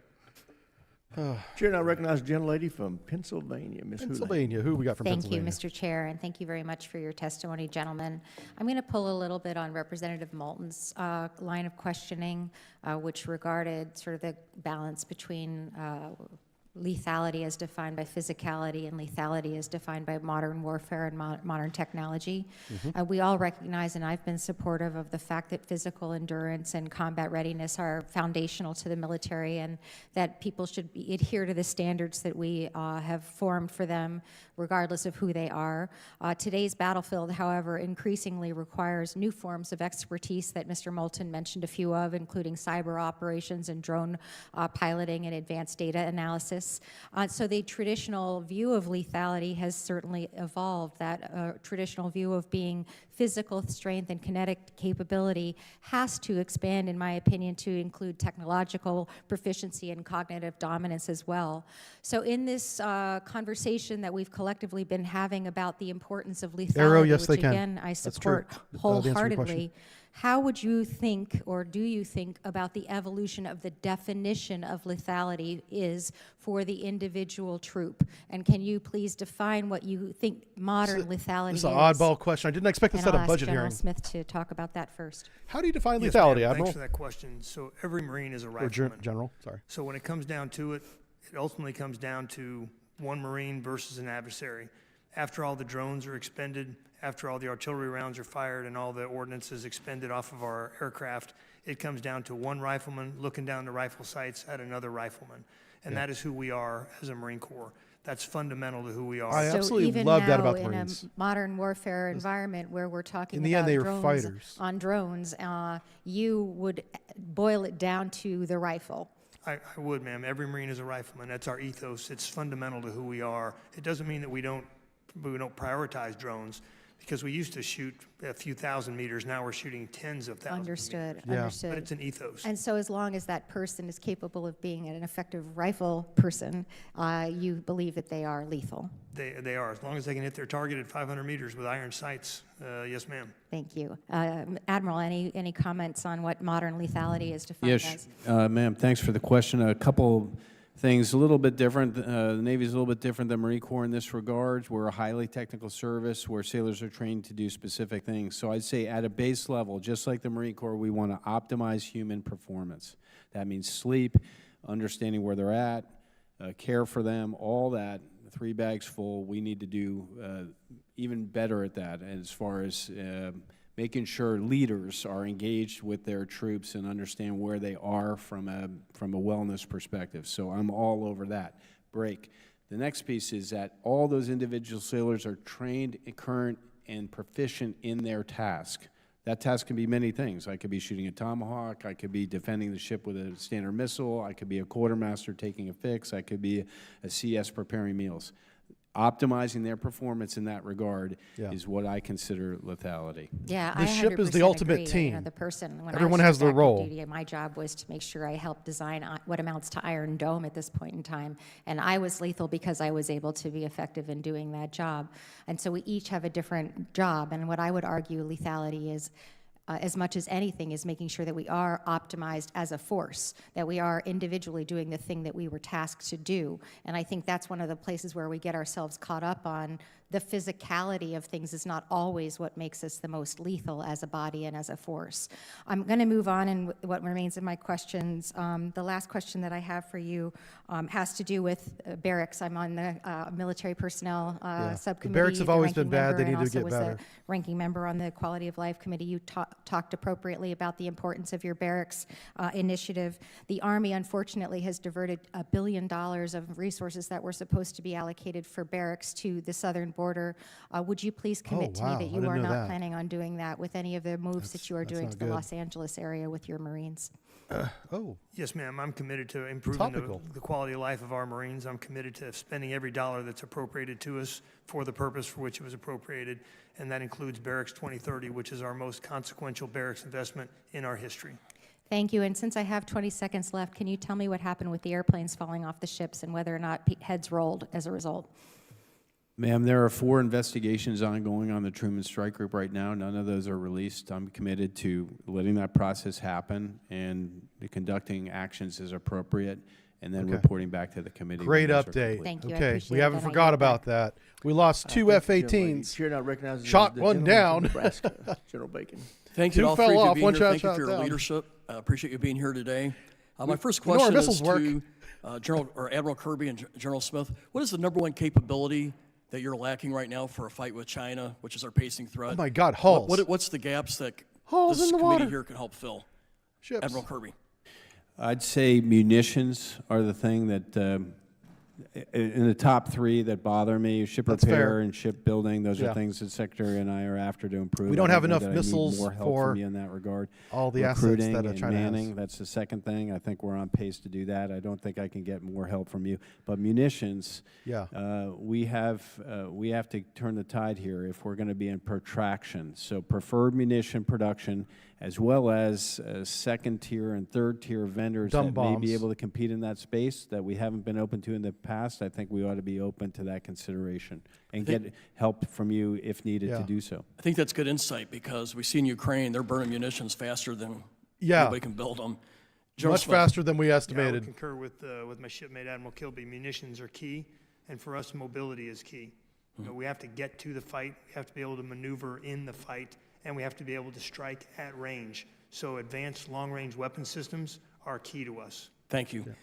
Admiral Kirby, Ukraine attained sea supremacy in the Black Sea without really a navy. Yeah. What are the lessons learned for the U.S. Navy? Drones. Well, it's a different, a little bit of a there are lessons to be learned there, and I think the commitment to get to a hybrid fleet and learning to use unmanned more effectively is a path we're on. We're in a little bit of a different place because we're not now, we will, with Homeland Defense is our number one thing, but where I tend to think of our Navy deployed forward to bring effects to bear, I've got a sustainment piece, an employment piece, a deployment piece for those vehicles. So I do want to learn those lessons, and we're applying them in the context of non-traditional sea denial that I explained earlier. I do think there's a coupling of traditional assets, manned planes and unmanned aircraft, manned ships and unmanned ships that we need to explore and really diversify our fleet to have it be capable. I bet you would begin offensive drone operations from destroyers. The nature of the fight is coming. Is changing. Secretary Phelan, there was a bad report on Naval Air Station Key West. How focused is the Navy Department on ensuring we have good family housing? Thank you for that question. Move your microphone, dude. So I have ordered the Navy to review all of our barracks after what I saw at Guam, which was appalling to me. Really? And those sailors and Marines have been moved out of the building they were in and put into a new building, new barracks that was built. There we go. So we're in the middle of that review. I'm waiting to get the results of that. And then I will be going. They've been out to building Key new West barracks as on well Guam to look since at I can that. remember. Like The Marines are always beat happening. the Navy to the punch on this and have been reviewing barracks, I think, for about the last year or two. Yeah, And are in the middle of modernizing those. I saw some at Camp Lejeune that are getting updated because some of the ones they're in are also not really good, and that needs to change. So I look forward to sharing that with the Like a committee big as soon part as of I the get that sub training I report was in done. was in a building To your full prior of question, asbestos. Ways, We were breathing on asbestos while we were munitions trying and ways to you could help. One thing learn I how to would be also say soldermen. is we are going to have to, in our contracting, own our IP. We pay for a lot of our IP. This is so and we get huge. hung up by the big primes Need a saying, time well, mark on this we need to one, fix it because we 127. own the IP, or we're not going to give you that IP. Yep. It doesn't work. It doesn't, and we need IP, to yep. change that. Intellectual If I may property is follow what up, we talk about. you know, the GAO gave us a failing score in barracks, all the departments on barracks and dormitories. We had a report a couple of weeks ago saying that Secretary of Defense had moved out about $1 billion out of barracks into other needs. But yeah, we got a failing grade in dorms, and you just touched on Guam and some other places. Have you seen money being moved out of the Navy's accounts to support dormitories or barracks? I have not. Okay. No, sir. We're still fully committed to Barracks 2030. Not to my knowledge. Okay, thank you. Just let you know we got our eyes on it, even though there's mixed feedback I'm getting. I wanted to ask you a question on the Slickum briefly. I think it provides us a lot of options. Submarine How are launch, we doing with the cruise missile. Slickum and deployment or production? So we're committed to Slickum. I think Nuclear. We had some questions in other hearings about platforms, which platforms. I think initially my Probably the view, Virginia. my opinion is a submarine is the initial platform to deliver that, and we're committed to the program to deliver it on the schedule of 2034. There may be some options to look at 2034, some wow, that's the interim first time I heard of the capability, date. and we look forward to exploring those as well. Mr. Chairman, I yield back my minus 5 seconds. Gentleman yields back, Chair, and I recognize Mr. Golden of Maine. Everybody's going over time today. Admiral Kilby, you've consistently testified before the committee about the Flight 3 DDG delivering capabilities of important need to the fleet. Flight 3 DDG is the specifically, Arleigh Burke Flight 3. You know, the radar, which is going to be key to anti-air and Spy ballistic 6. missile defense. One assumes this remains a high priority in places like the Red Sea, Persian Gulf, or South China Sea. Do you agree with that? I agree completely, sir. And the Navy's shipbuilding plan envisions 23 Flight 3 ships. You currently have one in the fleet, correct? Well, yes, sir. One is about ready to deliver. Thank you. It's Mr. not here yet. Secretary, the pending reconciliation bill includes 2 DDG Flight 3s.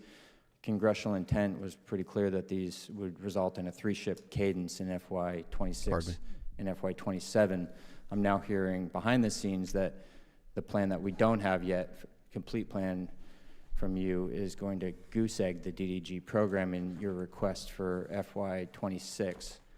So I've been on the committee for 6 years, and I've heard from the Navy consistently a desire that the 2 DDG yards achieve a 1.5 ship per year rate of production. But here you're signaling demand that would not support that rate of production. So do you envision paying these yards to build ships? Or, I'm sorry, I'll rephrase that, to not build ships? Or do you expect these yards to achieve a 1.5 ship production rate only to then turn around and lay shipbuilders off? Thank you for the question, Congressman. Look, the President and I are committed to national defense and are committed to shipbuilding. As it relates to the budget, you know, look, we are working very closely with the OSD and the OMB on this as we speak. We've been working on Flight 3 for a couple of years now. Daily. Thought it was done. And so we have a good idea of what we need and don't need, and that is, and I don't want to get in front of the President on that, and I know he'll be coming out with a budget soon, but I think shipbuilding will fare quite well in that budget. Shipbuilding, yes, but I'm talking about destroyers. Yeah, I can't go into specifics with you right now, Congressman, but I understand the question. I think, you know, we are at the end of line on the current destroyers and looking at DDGX. As I said before, we're looking at the whole force and trying to understand what the whole force posture should be in terms of what we're learning and what's going on and how we should be structured in effect. And destroyers are an important component of that. Yeah, no Yes. kidding. You know, across the country, we have skilled shipbuilders, but they are aging. And every yard is trying to bring in new shipbuilders to train them up, to have the skills that they need to build the best, most quality, most lethal Navy that this country needs. On this committee, we have found, through studies which we partnered with the Navy to do, that it takes on average 7 years to develop a high asset, fully skilled Navy shipbuilder. So this rate, the signal, the consistency of the signal demand from the Navy, and then to actually deliver on acquiring at that rate is key to not only developing that workforce, taking 7 years to get them there, but maintaining them. And you cannot build a future DDGX without shipbuilders. I agree with you, and I have more ships than our shipyards can handle for the next 10 years, whether it's a destroyer, whether it's a tanker, whether it's an oiler, whether it's a submarine. So I am not worried about the demand signal we have. It is getting those workers and getting them trained. It is there, and I think it's incenting the private sector to help us as well. So this is as I said, it's really going to be a whole of government approach. I think the demand signal, as Congressman Courtney mentioned, which we recently did. I hear it. What I'm speaking to is a consistent concern that has been raised that these 2 yards get to a 1.5 ship per year production rate when you're not actually then demanding that rate, which will inevitably lead to ups and downs, to bathtubs in the workforce where you are hiring people, training people, and then laying people off. What we are asking for is simply consistency. And it's just as important as how big the Navy you want to have and how quickly you want to get there. You're not going to maintain the best shipbuilders in the world if they don't think it's a consistent career, and you need their skills and assets. And I would ask for you to give that some deep thought. Ooh. Gentleman's time's expired. Young Mr. Golden is feisty. Thank you, Mr. Chair, and thank the witnesses for coming today. Secretary, I think we're all elated and relieved that there has been in the news of the turnaround with recruiting. What I'd love to ask is, can you talk a little bit about the targeted goal and where we're at and compare that to last year? And then more importantly, drill down to the foundational reasons why there has been a turnaround. Ooh. And you may not know exactly that right yet, but was it messaging and advertising? Was it changes in the recruiting approach? Was it changes at the top, in the chain of command? This is going to be a hot topic. Oh, shit. Increased access? And then What will if he you could say? do a deep dive and come back and share with us, because whatever we're doing right, I want to learn the lessons from that and keep doing it. We all know the answer. Will he put it in congressional record? I'll let Admiral Kilby give you the specific numbers as to where we sit there. My view is I think that we have, and we are repositioning our branding. I think the Marines do an excellent job in terms of branding and recruiting. They were the only ones that always hit their goals. That is correct. Everybody And wants so to be a we have Marine. begun, and I think there's a reason why.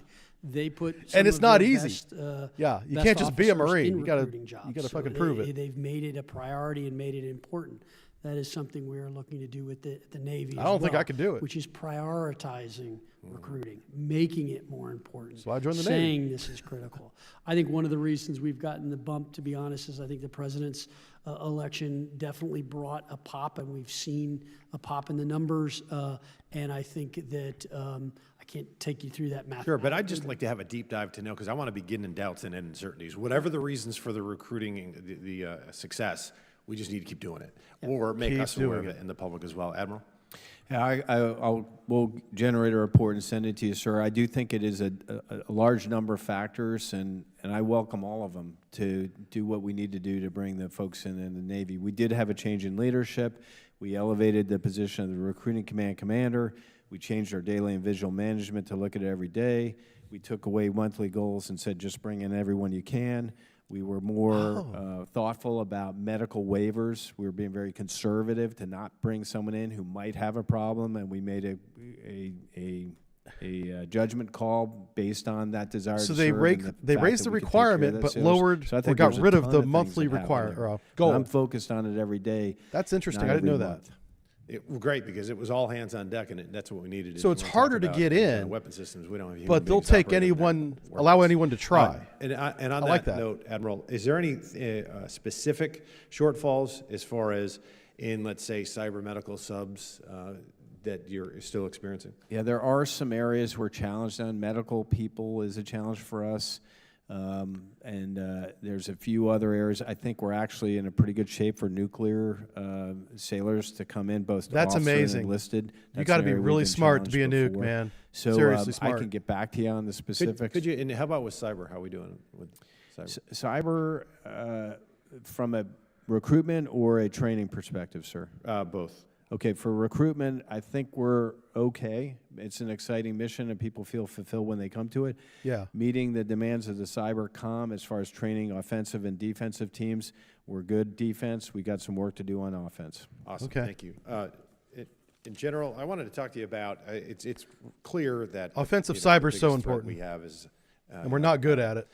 Peer adversary, China, Indo-Pacific.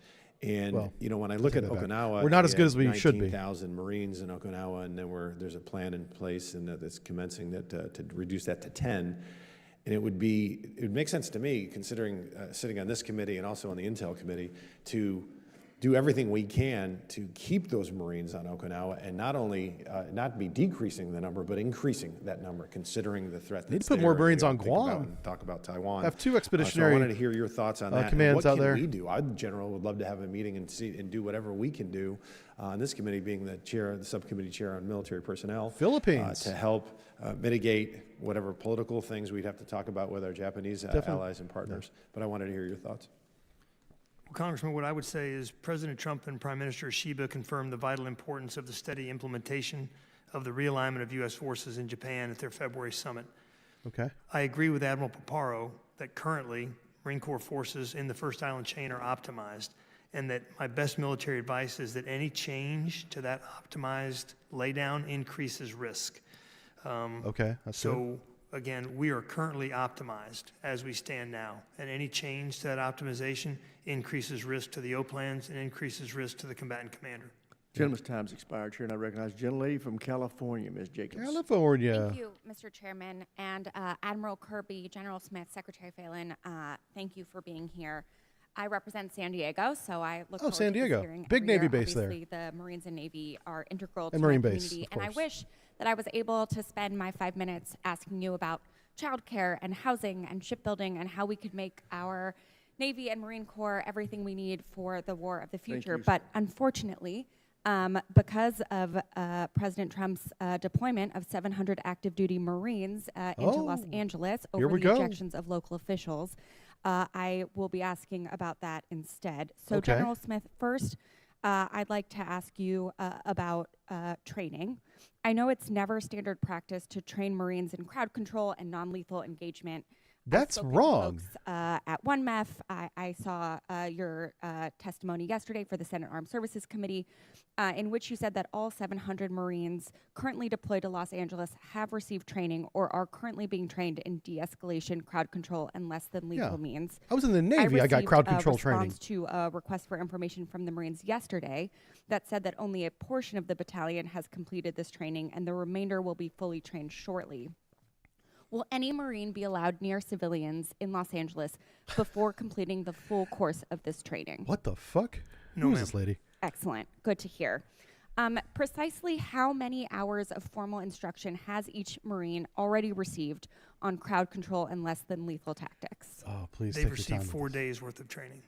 Yesterday you said more than 2 hours, but you'd get back with specifics. Now you can Yes, say ma'am. precisely 4 days? 4 days. Okay, good to know. Within the last hour, CNN has begun reporting that, quote, the 700 Marines mobilized to the LA area on Monday night are still undergoing training as of Wednesday morning, and it is not yet clear when they will be employed onto the streets to help with protests, end quote, according to the U.S. Northern Command spokesperson. And yet yesterday, the Secretary of Defense was in front of the House Appropriations Committee where he told that committee that as far as training, all of the units on the ground had been fully trained in their capabilities of what they're executing on the ground. Should this committee believe your statements today and the Northcom spokesperson, or the Secretary of Defense's testimony in front of the Appropriations Committee? Well, ma'am, Marines are always training. Every time there's a down moment, we're rehearsing, we're training. So training to deploy has been completed, but they are going to continue to train. Again, every time there's a break in anything, there's a break in the action, so to speak, Marines are training. We train constantly. Sure, but the training for non-lethal and de-escalation and force, what they're doing in LA is very different from what you normally train for. So I'm not sure the training is exactly the same. Well, At least I hope it's not. It is different, but it can still be repeated and it can still be drilled. Yeah. Okay. And it was Not sure clear what she's from getting at with conversations that. I've had with the Marines and from your answers yesterday to the Senate that the Marines in LA have not been explicitly tasked with law enforcement, which is good because under the law that would be illegal. However, with the evolving dynamics in Los Angeles, I'm Posse concerned that comitatus. the Marines on the ground who are young could be put in compromising situations due to posse comitatus. So if someone on the ground with DHS or other law enforcement asks a Marine to do something that they cannot do according to the law, how are they meant to address that? Well, ma'am, they have leaders with them. They have staff Yeah. non-commissioned officers and officers who will ensure that they don't violate the Posse Comitatus Act. This is so stupid. And will you commit to making the standing rules for the use of force? First of all, that they are CNN needs to get their operating under facts right because they're misinforming people like this. Yes, ma'am. The SRF, the standing rules for the Jesus use of force, Christ. are currently public. Okay, we have been unable to get a public copy of them, so I appreciate your help. in And why making is sure she we getting can briefed by further CNN? publicize these public rules. Yes, ma'am. So look, I Holy recognize that cow. the Marine Corps is just following an order. San and Diego, that's- you need to that's your take a job. look at But your I other find it options when you come to unacceptable that electing the Pentagon Congress took people. control of the National Holy Guard smokes. and sent active duty Marines to Los Angeles when the relevant offices in California expressed that their deployment was unnecessary, including the Los Angeles Police Department, who are not, leftists, who said that deploying Marines was unnecessary and could make it more difficult for them to do their job. The Pentagon and President Trump are escalating the situation drastically. Now she's by just making unnecessarily statements. Now she's deploying reading a troops and speech. causing more chaos. Okay. And frankly, our This is a community, budget our hearing, National lady. Guard, What the and fuck? our Marines deserve better. Thank you, Mr. Chairman. I yield back. Oh my God. Gentleman yields back. Chair, now recognize the gentleman from Florida, Mr. Jimenez. Listen, Thank you. It's Congress has the unfortunate best that health care mayor in the of, United of States, Los and Angeles it's and the free to governor them. of, Fix your California nose. didn't do their job to protect their city, and then all that your men I yield and back. women were called upon to do that. Mr. Secretary, would it surprise you to say if I told you that the Chinese hold a 250-to-1 advantage in shipbuilding right now, large ships over the United States? 250 to 1. Depends on how you measure it, but No, yeah, sir, it's it would bad. not. And so how long would it take for us to increase our capacity by 25,000%? I'm not sure you and I will be alive when we got to that. I agree. Okay. And so do we have any idea of the plans for the PLA Navy? I mean, how many ships, how big is their Navy going to be? Oh, they're not stopping. You know, sir, it's hard to say. They're Our not ships stopping. are far superior to their ships. So, you know, that's a game we've been playing for a long time. I think the Chinese strategy is to overwhelm with numbers. We are a much better force. We are much better trained sailors and Marines. So I think it's what we pick and what we have. You could argue to some extent that the more they build, given the speed at which technology and what we've seen in some of these other conflicts, that could at some point become a disadvantage. However, we are too far behind, and I think there's a stat that I've used. The Chinese. I just build realized more ships the a Admiral year doesn't than have one we of his have buttons since done. World War II. Agree. Okay. I mean, That we guy over won there on the World far War side? II with what, a 6-to-1 advantage on shipbuilding, 6 aircraft carriers for every one that the Japanese built, and we won the Second World War with that. And so they have a 250 ship advantage. Look, if I asked you 3 weeks ago, hey, I want to destroy like 1/3 of the Soviet bomber force, and your answer probably would have been, well, I think we need some long-range bombers, we need some long-range weapons, et cetera, et cetera, et cetera, because that's, you know, and yet, what, about a week ago, 1/3 of their bomber fleet was actually destroyed by drones, and a different way to engage the Soviet, or not the Soviets, but the Russians. So I think the same holds true for the Navy. So if I probably ask you right now, hey, I want to sink Chinese ships, the Admiral, I'm not going to put words in your mouth, but I think most you would say, well, we need more submarines, et cetera, conventional weapons and all that. But I'd like for you to start thinking outside the box. Because for every ship that the Chinese built, I want 1,000 different ways to sink it. Not 1 or 2 or 5. I want 1,000 different ways to sink it. And then good luck trying to stop 1,000 different things that are going to sink you. And so, Mr. Secretary, do you have a group of people that just completely think out of the box? Or do you have a way to access a group of people that are not stuck in paradigms and that completely think that you know, you say, I want to sink a ship, and they were going to give you 1,000 different ways to sink a ship that doesn't have an aircraft carrier, doesn't have a destroyer, doesn't have a submarine. Do you have access to that? Do you have, or do you have a group like that? I have an answer for this, but I'm going to keep it to the Congressman, end. we're putting one together. I would say, Okay, you might stay say this. tuned. I've gotten a few briefs already that have been enlightening, and I would tell you, our capabilities are quite formidable. Yeah. I think they should keep our allies Yeah. and our adversaries at pace. But as I said, they are catching us at an accelerating rate. That's the thing. Whenever do we need to discuss pivot. We those do have 1,000 that alternatives, access. We are we putting don't that want to together, inform the enemy that's putting watching together this. carefully. Very good teams. Yeah, and that's a that good is why I'm point. saying the whole force posture that we're looking at. There's more ways to sink a ship than with a fight weapon. Is going Yeah, to change. that's And the point. So I look forward to sharing that with you. I agree, because I don't fight their fight. I mean, Yep. on a production scale, they could outproduce This us, guy so may I be wanna fight old, them but this different is a way, fresh idea. right? And so, you know, I think the Poles still had cavalry back in 1939. Yeah. Right? They somehow thought it was a really good idea to face the Germans with cavalry. It thought looked they got, amazing you know, until they okay, well, it might have been great, you know, in the 19th century, but cavalry in the 20th century just didn't work. And so maybe in the 21st century, our force structure, their force structure may not be the way that I'm not going to tease you, so I'm not going to talk about that. And I can see that, you know, coming. I'm going to say that up front. Pretty quickly. Sorry. And we as a nation need to pivot to, to a new way. And I hope that you'd get more than 2%. I think into automated systems. I'll give credit to Secretary of Navy my time's up, and I for yield. talking around that Gentleman goes answer back. without Carolina answering it. recognizes the gentle lady from New Hampshire, Ms. That's a good Goodlander. point. He made a Thank you, wise Mr. decision Chairman, there. and thank you to our witnesses for He definitely being here knows about today. Mr. Secretary, I want to begin with you and thank you for visiting the Portsmouth Naval Shipyard right at the beginning of your tenure. You were there back in April, and I was very encouraged to hear from you, and I appreciate you too, Admiral, prioritizing what we need to do for our public shipyards. The Portsmouth Naval Shipyard is America's oldest public shipyard. Yeah, I spent and like 3 the years men and of my women who 20 work at there Portsmouth. It was a long have time. really hard, That was over important multiple jobs. I submarines, not all at appreciate what once. you said about But the total need to 3 support years. our shipyard workers. We also need to hire more shipyard workers, as you've both testified. And at the Portsmouth Naval Shipyard, we've got to hire 550 workers a year. I was encouraged, Mr. Secretary, that when you visited back in April, you announced that 150 personnel have received initial job offers. I wanted to ask you, as far as we know, no one has actually been hired since then. And we want to support you in clearing the way of any red tape or bureaucratic process that is preventing shipyard workers from being hired. So could you give us a status update? What? I'll have to take that one for the record and come Yeah. back to you, Congresswoman. I think she's don't have wrong. Those numbers with me right now. Portsmouth Naval Would Shipyard is very doing much interviews for appreciate workers an every update, day.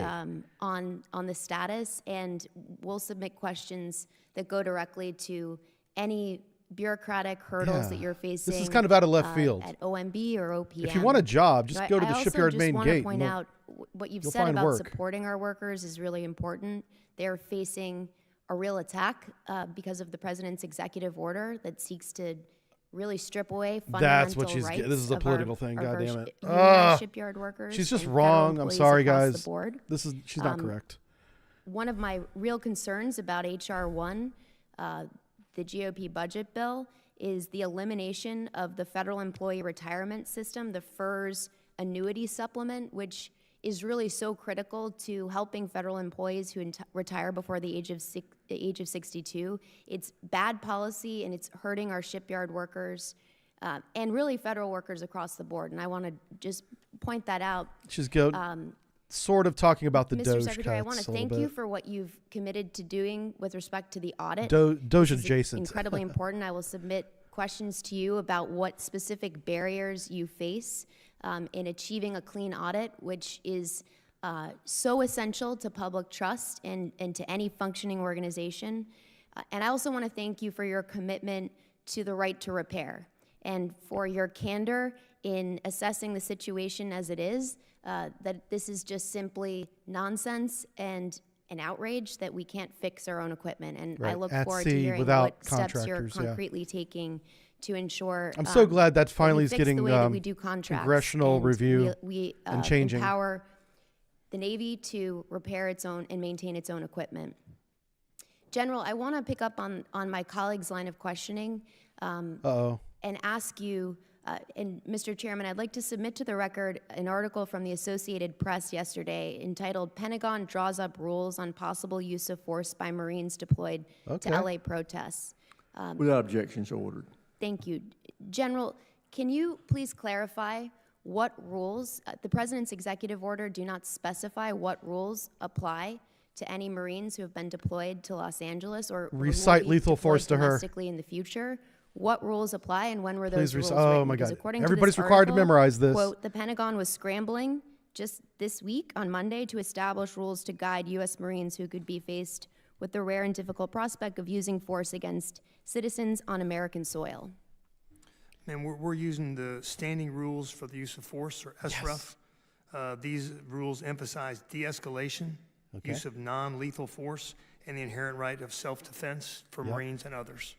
So SRUF, standing rules for the use of force. And General, you commit to providing this committee with a complete copy of the rules that are being Yeah, it's like distributed right 4 now? sentences, And lady. when were those rules developed? Were they revised at all?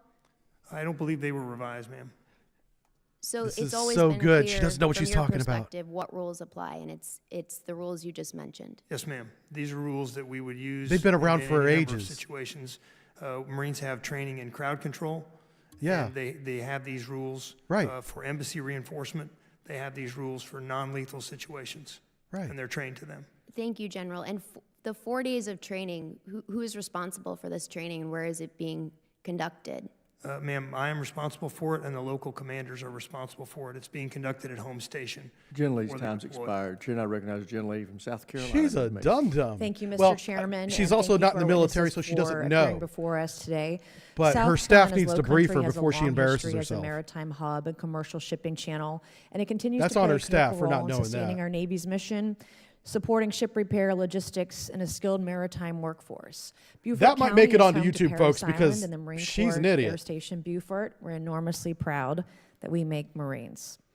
For more than a century, Parris Island has been making Marines. At MCAS Beaufort, aviators gain the Let me get a skills time and mark on resilience that, 'cause I'm gonna go necessary back to to her. operate in the most challenging, contested environments embarrass the across fuck the out of her. globe while maintaining a high state of readiness to deploy and support of Marine Corps operations worldwide.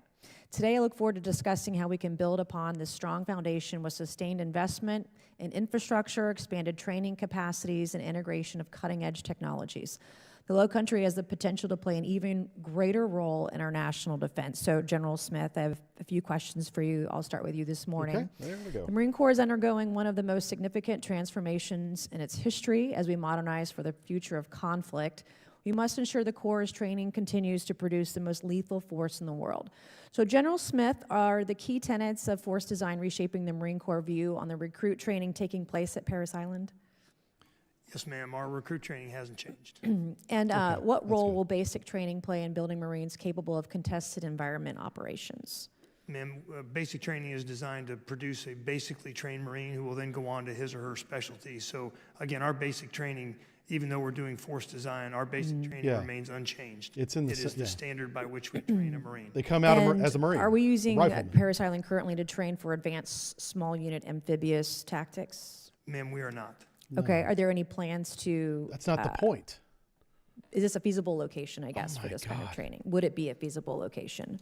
Ma'am, I think it would be. It would be Yeah. a matter of capacity, moving from Camp Lejeune, North Carolina, which is where most of our assets reside. Right. Most of our infantry Marines reside. Okay, and as the Marine Corps considers manned, unmanned teaming, are there any plans to conduct any of this kind of training at MCAS Beaufort? Ma'am, there is a little bit of discussion about using unmanned systems at Beaufort. Some of our big wing drones, our MQ-9s, et cetera. So we will continue to evaluate whether it is feasible to support that at MCAS Beaufort. What would you need to be supported there? We would frankly need infrastructure. We'd need base housing. We would need the Okay. ability. Maybe for that's our her hangars to constituent house area, and she's multiple trying to types of get aircraft, military et cetera. contracts. I was going to ask, do they have enough hangars there, hangar space? No, ma'am. She they wants Not to yet. build things. Yeah, Okay. that's probably her Um, home state.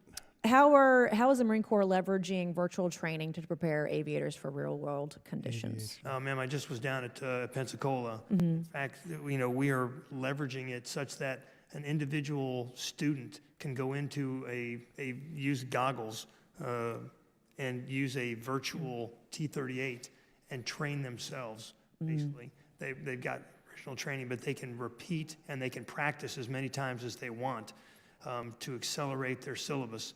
And once you're trained and you pass the syllabus, then you move on. And we've seen that it is cutting through, or it is cutting down on the glut and the backlog of. So you see an advantage to using the absolutely. technology and training Marines? Yes, ma'am. We're using More that across effectively. the board. We're using that in our ACV, our amphibious combat vehicle. We're using that at flight school, and that is naval aviation. I've crashed a few planes on one of those. Oh, she's military. simulators. Okay. It's not easy. Ma'am, it's very realistic. Yeah. But back to Unless she a was a question guest. about infrastructure investments and MCAS Beaufort. What infrastructure investments is the Marine Corps prioritizing to ensure MCAS Beaufort can continue to fulfill its mission? Ma'am, frankly, what we need is hangar space, and we need our maintenance facilities. That is the key. If it's gonna house Marine Corps aircraft, we have to have hangar space to protect those aircraft from storms, and we have to have maintenance space. Do you know roughly the amount of investment or money that's needed to Oh my continue the God, mission? she's asking him to put Ma'am, up. I don't. I'll have to get that and take Yeah. it. I would love to. I've been down there and I've been in some of the hangars and I've seen it multiple times. So would love that information if your office can provide that to us. With that, Mr. Chairman, I'll yield back and thank you very much, General. Thank you, ma'am. That was interesting. Gentlelady yields back. Chair now recognizes the gentleman from California. At no Mr. point during this Cisneros. entire hearing have we talked about the Navy budget. Thank you, Mr. Chairman, and thank you all for being here today. Oh my God. Secretary I'm out of coffee, now I'm mad. John Paul Jones, I the father require of the coffee Navy, to be wrote, happy. "It's by no means enough that the officer of the Navy should be a capable mariner.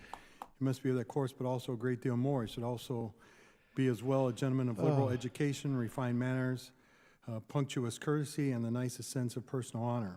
By liberal education, he means a sense, right? Literature, sciences, mathematics.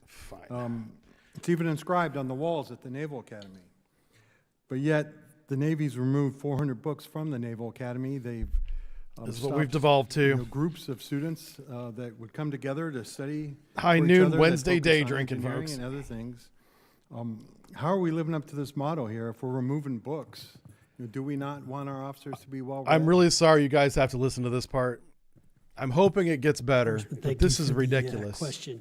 So currently, there is a panel that OSD has convened that is assessing books Okay. across all military Probably a good time to take a break. installations.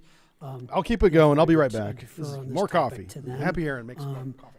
Currently, at the Naval Academy, I think, and at two other Nova postgraduate in the War College, I think we're talking about low double-digit books numbers. So I think you're. 400 seems like a pretty significant number from the Naval Academy. I mean, I believe that number is no longer accurate, and that was a media invented number. so we're talking double, like no more than 99 books. I'm talking like 15 to 20, is that right, Admiral? 15 to 20. 21 at the Naval Academy. All right. Can we see that list, if I could? If I The could? panel is working on it, so as soon as we get that study, I'll be happy to share that with you. All right, I'd like to see that book. All right, or that list. Admiral Kilby, does the Navy need a next generation fighter? In my opinion, we do. All right. The administration's proposing gutting the next generation fighter, and that was something that just kind of came out pretty recently, as in the last couple days, from their proposed budget. And it's a program that I completely heard from uniform officials that they need. So how do you reconcile this? How are you moving forward to kind of ensure that we are going to have the research funds in order to ensure that we can move forward with a next generation fighter? So, thank you for that, Congressman. Look, I think as it comes to next-gen fighters, as I said before, we're looking at the full composition of the air wing of the future. And so we have to focus on the capabilities and technologies for years to come that are going to win. And that includes manned and unmanned platforms that we have to look at. I do not have a lot of confidence. All of our programs are in trouble. We have a number of companies that are not performing. We've got to get those done. So I think looking at this system, 6th Gen is important, and I know it's important to the Admiral, and he should always give you his best military advice. I think we're looking at the whole panacea of what we've got, and then how we can, what makes the most sense to use in the future.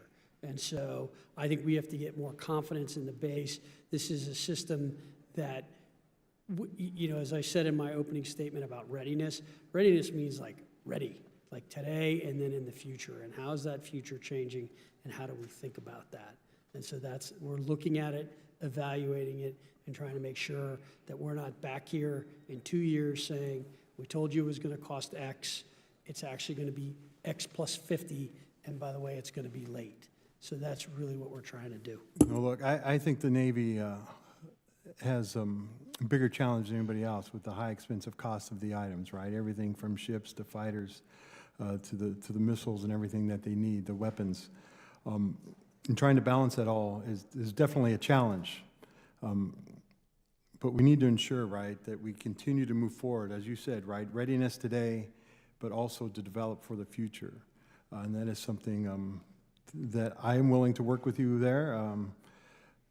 Whatever we can do to help support that mission, right? We want to ensure that we can do the fight today, but also prepare for the future. So with that, Mr. Chairman, I yield back. Gentleman yields back. Chair now recognizes the gentleman from Texas, Mr. Luttrell. Thank you, Mr. Chairman. Good afternoon, gentlemen. The Department of the Navy is currently spending tens of millions of taxpayer dollars per year to develop custom-built software on top of proprietary low-code platforms for its electronic procurement systems, or EPS. However, in 2024, NAVWAR technical review of EPS cited delays, platform immaturity, outdated architecture, and limited functionality after a decade of the program's development. Secretary Phelan, given the administration's focus on integrating commercial solutions to achieve greater efficiency, why is the department not, or is it competing this program for a more innovative, scalable, and cost-efficient off-the-shelf solution? We're reviewing all of our IT systems and all of our systems. And we've canceled some already. So Navy HR, which had a bunch of redundancy that was not working, and we had a contractor who could not fulfill the obligation. So I don't have that specific one, Congressman. I'll come back to you on it. But all of them are being reviewed. All of those contracts are being reviewed to remove redundancies. And if they're not working, we're going to get rid of them. I can tell you, as someone who, I get for me just to send a 3-sentence email from my office takes almost like a minute. That's how bad the systems are. That's just in the Pentagon. So we need to update our systems. We need to analyze all of these. That is going on, and we're working very hard on it. But I don't have an answer for you on that specific. Yes, sir, I understand. And redundancy, I mean, it's almost, you can't even say the word government without having the word redundancy built in on top of it. Are you looking at both private and government? I understand, okay, as a former military man, I know that, hey, we want to do everything ourselves, but there comes a point in time where we might need to lean into the commercial space in order to help us do that? We should get out of the IT development business. We're not good at it.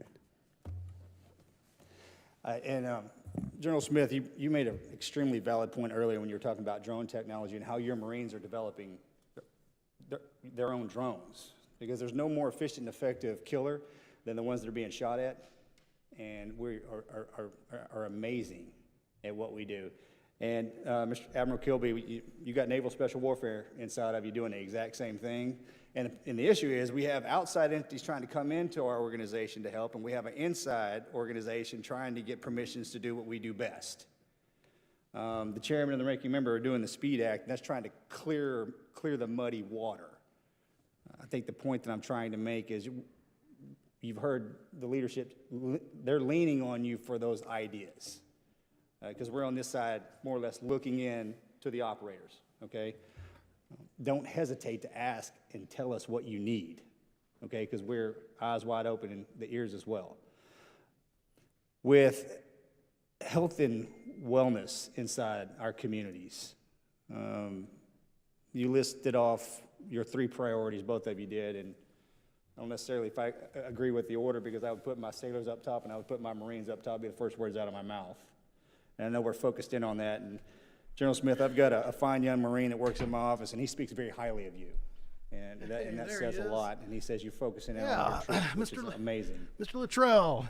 As we move forward, spun a really bad mission into a political career. An active service member jumps off that to be fair, he is someone that knows what he's talking about. So, a veteran is unforgiving. There's really nothing on the outside to catch us. Mr. McGuire, can you lean to the right just a little bit, please? Thanks so much. There's really nothing on the outside to catch us when we leave. That bullet train continues down the track, and everybody that's someone that's looking forward, front sight focused, and everybody else is tucking and rolling. Here you go. And then the VA does their absolute best to receive us. I think there's a breakdown in communication from active duty and the hot handoff to the VA. And I'm probably pretty certain that you guys are concentrating on that, but we need to concentrate a lot harder, because my number one issue as a member of Congress is to get our veteran suicide rate from over 6,000 a year down to 0, okay? But I need your help. Fair enough? Absolutely, sir. Thank you. Concur. Thank you. I do like his focus on the VA. Gentleman yields back. Chair now recognizes a gentleman fair. from California, Mr. Carbajal. Thank you, Mr. Chairman, and thank you to all the witnesses here today. Sorry, he's loud. General Smith, it's good to see you. As a member of the Joint Chiefs, you serve as a military advisor to the Secretary of Defense and the President. Is that correct? That is correct, sir. Were you involved in the decision to mobilize 700 Marines to the streets of Los Angeles?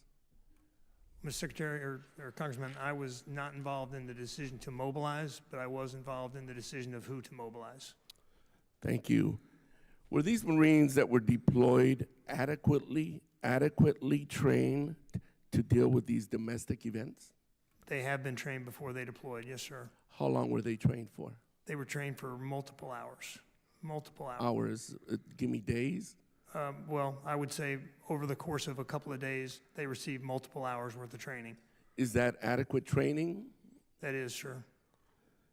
Do you think these Marines' time could be better spent back in 29 Palms, continuing to train and carry out their mission? Well, sir, I'm compliant with all lawful guidance, so I won't get into, what they should or shouldn't be doing. But we were given lawful guidance to deploy that battalion, and that battalion has deployed. Yep. Have there been discussions about mobilizing additional Marines to LA or other places throughout the country? No, sir, not to my knowledge. Thank you. If domestic mobilizations continue, do you think this will erode public trust in the reputation of the Marine Corps? Sir, I think the Marines are going to conduct themselves with the same dignity and professionalism that they always conduct themselves with, and they will continue to bring credit to the Marine Corps regardless of the mission they're assigned. Can you elaborate as to what they can do and cannot do as Marines on domestic soil? So I can, sir. They are underneath, they're supporting NORTHCOM. Their mission, as directed by the SecDef, directed NORTHCOM to assume command in order to protect federal property and federal personnel. That is their mission, sir, protect federal property and federal personnel. And in doing so, for example, here we go with the can they, hypothetical. Fire warning shots? No, sir, we do not fire warning shots. Yeah, Jesus Thank you. Christ. Secretary Phelan, if Congress gave the Marine Corps, let's say, a check for $134 million. Moments like this expose how little Would you our elected spend- officials what would you know spend about the this on? military. And could that be used to increase the quality of life for our Marines or help deliver capabilities to the warfighter? Thank you for the question, Congressman. We can use all the funds that you can give us. Yeah. Give us all So the you money. could use the funds to do so many important things. As I said, we have a mission, and our mission is to be prepared to fight and do as the President and Secretary of Defense order us to do, and that is what we're doing. And so, yeah, we need capital in order to support our programs. Yes. General Smith, same question to you. What could you do with $134 million as in order of your priorities? Well, I would spend it on training and on Barracks. There we go. Thank you very much. My man, General Smith. General Smith should be on the other side of the dais this year. Virginia, Ms. Kiggins. And he actually Thank you, might Mr. end up Chair. there. I don't Thank you know. very much to our panelists for being here. I have the privilege of I'm really representing impressed the Big with him, Navy honestly. District down in Hampton Roads, That's coming from a Virginia, sailor, too. I'm supposed to and make fun of wanted him. to thank you all for continuing to prioritize the quality of life, quality of service measures that we spent so much time on last He's Congress. actually That doing really continues good, to be so. a priority of mine as well. So many of my colleagues have talked about shipbuilding and ship repair during this session, and technology integration, use of unmanned and drones. So thank you for keeping that also on the top of your list of things to do. I wanted to take a few minutes, though, and talk about the importance of the East Coast Navy. And we see when we turn on the news and we, for example, are watching our F-18s drop bombs on the Houthis in Yemen, or there's something that arises in the world, and we frequently send our aircraft carriers and our battle groups and our air wings from the East Coast. And I know we recently welcomed home the Truman and before that the Eisenhower battle groups, and a lot of activity between what's happening in the Baltic Sea with Russians and their submarines to what's continuing to happen in the Middle East and the Red Sea and Israel. So we can't understate the importance of the East Coast. And I represent the East Coast Master Jet Base, which is woefully underappreciated, woefully not taken care of. So I just wanted to hear from you all, because you all are all the leadership of our Naval Services. Admiral Kilby, can you please tell me what you think is the importance of the East Coast Navy in projecting American strength and deterrence? Rep. Kiggins, thanks for that question. Quick soundbite on Truman. You know, she defended herself or other ships or another country 160 times on her deployment. She conducted 670 strikes from the air or from the sea into Yemen, and she conducted the biggest strike in the history of the world from a single aircraft carrier into Somalia. 8 named operations. Yeah. 3 different. That combat Somalia commanders. strike was so I pretty double down impressive. on what your statement is and concur.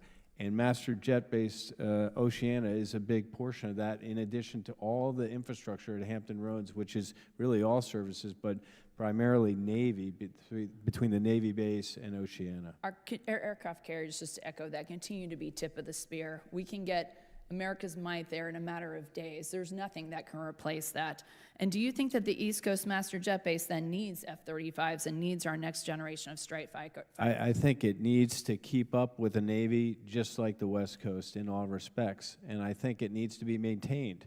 So there's a infrastructure thing that the Secretary and I are after, to include hangars and all runways and piers and all those things. And I when I was the Deputy Commander of Fleet Forces, I went to Master Jet Base Oceana and concur wholeheartedly with what you're saying. Can I get your commitment in the strategic laydown planning that will be happening very soon, that will be prioritized, our East Coast Master Jet Base? I know the Marines are being taken care of. They have, I believe, 4 F-35 squadrons. The Navy has 0 right now. We have 0 commitment from the Navy saying that they will get F-35s and will get next generation strike fighters, and it's becoming I was unaware of extremely this. frustrating. I commit to you to look at that and continue to work for that end state, ma'am. And then I also wanted to echo what my colleague had previously said, to open the news the other day and see that the Navy, we had $500 million that was being taken away from us from the Department of Defense to be committed to F-47s that the Air Force had, when Congress and Armed Services Committee had specifically allocated that money for next generation strike fighters. We need that money for a lot of reasons. China is already, they are already testing and flying J-50s and J-36 fighters, which is their 6th generation fighter. The Yeah, Navy, to be those are competitive with that, demonstration has got to fighters. make They're not that really investment. 6th generation, I know the Air folks. Force has got a lot of needs as well, but Secretary Phelan, can you please one more time address what you are doing to push back on that Department of Defense statement that they made that said they weren't going to take away the Congress appropriated money and give it to the Air Force? Thank you, Congressman, for the question. Yeah. Look, as I said, we continue to look at the air wing of the future and the capabilities of 6th Gen and what that means. It's part of the whole force posture we're looking at between manned and unmanned and those different platforms and what makes the most sense. So I look forward to working with you as we develop those plans. And we cannot do the missions that we just previously talked about, that the Truman has just accomplished in the Red Sea, without that next generation strike fighter money allocated. So please prioritize that. On top of that, and in closing, just wanted to put in my 2 cents about naval aviation training. We need T-45 replacements. That needs to be added to the top of the priority list. We cannot take between 3 and 4 years to train naval aviators and Marine Corps aviators. It's taking too long, and we need that Navy commitment. Thank you so much. She's over time. The gentlelady yields back. Chair now recognizes the gentlelady from Maryland. We're way over time on this whole thing, folks. Sorry. Thank you, Mr. Chair. Thank you, gentlemen, for being here. I want to build on some of the questions my colleagues started regarding preparing for the future of warfare. You're absolutely right, Eric, by the way. Maryland, I recently visited Naval Air Station Pax River and saw some really impressive and critical work being done there, including the Anechoic Chamber, which is essential for training for warfare of the future. And it's in such high demand that even when it runs 24 hours a day, there's still a 5 to 6 year backlog on that training. So Admiral, can you speak to the Navy's priority list in terms of getting a second such chamber? I cannot, but I will take that question for the record and come back to you, We're ma'am. getting down into the weeds now. We've talked about big projects. but I just don't now have we're the talking about specifics of it. individual, Understood. Thank you. you know, I'd like to pet move on to projects, if you energy, will, Mr. for Secretary. I was specific really glad to regions hear that to keep these readiness is your people in priority. office. Last That's week, where we're this at committee now. was informed that energy resilience is military readiness, and representing the United States Naval Academy, I would suggest that your installations between the Marine Corps and the Navy are perhaps most ill-positioned to bear the happy impacts juice. of sea level rise and hurricanes I'm good and again. extreme weather. So can you We got a fresh speak cup of to- coffee? You've made some great progress, particularly in microgrid programs. That's all I need. At Marine Corps Air Station Miramar, anybody, for anybody here, how are Navy and Marine Corps applying the lessons from that base on microgrids, but also thinking about SMRs, which is a particular priority for this committee, to address our energy vulnerabilities? for anybody. Oh, hey, thanks, Imanat. Ma'am, I'll take it off. Yeah, we'll do more of these if you guys like them. Microgrids are operationally This is stuff I do viable. normally So when we I'm use writing them my here scripts in and the- stuff. in I've the watched these continental United knuckleheads, States, for example, as you know, which is how I got Miramar. to know them. But they're you know. operationally deployable. I watch these Our streamers. goal is to be able to produce our own energy. And General Smith is a forward badass. deploy to Absolutely need nothing but less, respect to this to be gentleman able right here. to Operate in a contested environment while producing. He's our own older than me energy, and can kick my ass. Using solar panels, Yeah. etc., to be able to power radios. Because sometimes just the radio having a battery is enough to get the job done. So we're committed to continuing to do that for tactical reasons, not necessarily environmental reasons, but for tactical reasons. I totally agree, and all of the above approach to energy generation, resilience, storage is incredibly important for infrastructure and for readiness. Mr. Secretary, is See also you over really coffee. grateful to hear Not for you, me. you admit that we have historically, everybody, underinvested in infrastructure. Oh, I don't know anybody of these and I would personally. add No, personnel no. and I training didn't to mean the that. definition of infrastructure. I don't leave my house, According man. to the GAO, 64% of executive officers found it difficult to conduct sailor-led maintenance due to manning shortfalls, and 75% find it difficult for sailors to complete repairs. The manning shortfalls are credited to a lack of requisite training and experience to fill these positions, and I also understand that Navy ships lack onboard parts and equipment to make necessary repairs while they're deployed. And Yeah, that's a I'd big add thing. on to that we're currently in an uncontested environment, so all of those issues just expound Yeah, when we move as soon as we to a start contested. shooting and sinking ships. What specific steps are we taking be a to problem. mitigate this direct link between manpower deficits and material readiness problems in the fleet, and how are we addressing the lack of pre-positioned parts on board ships? Can I take that, Representative Ellsworth? I'd agree with you. I do think there's a component that we're addressing through recruiting and training and getting sailors to ships at the apprentice level, which includes those logisticians that will handle those parts.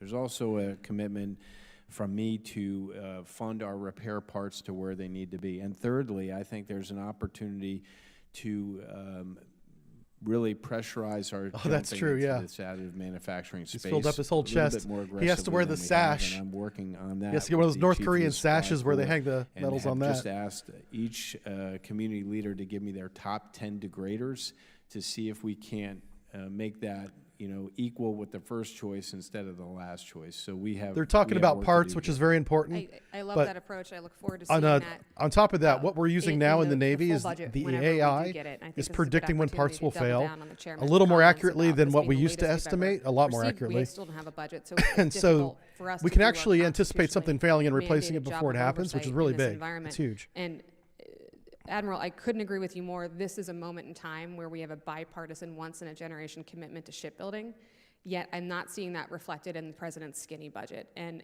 this is the last time you'll be in front of this committee this year. So can Excuse me. Oh my anybody gosh. speak to the fact that we are roughly 46% down in funding for My allergies shipbuilding are kicking in my the butt skinny today. I budget apologize. versus FY25? That seems like a real mismatch in our stated priorities.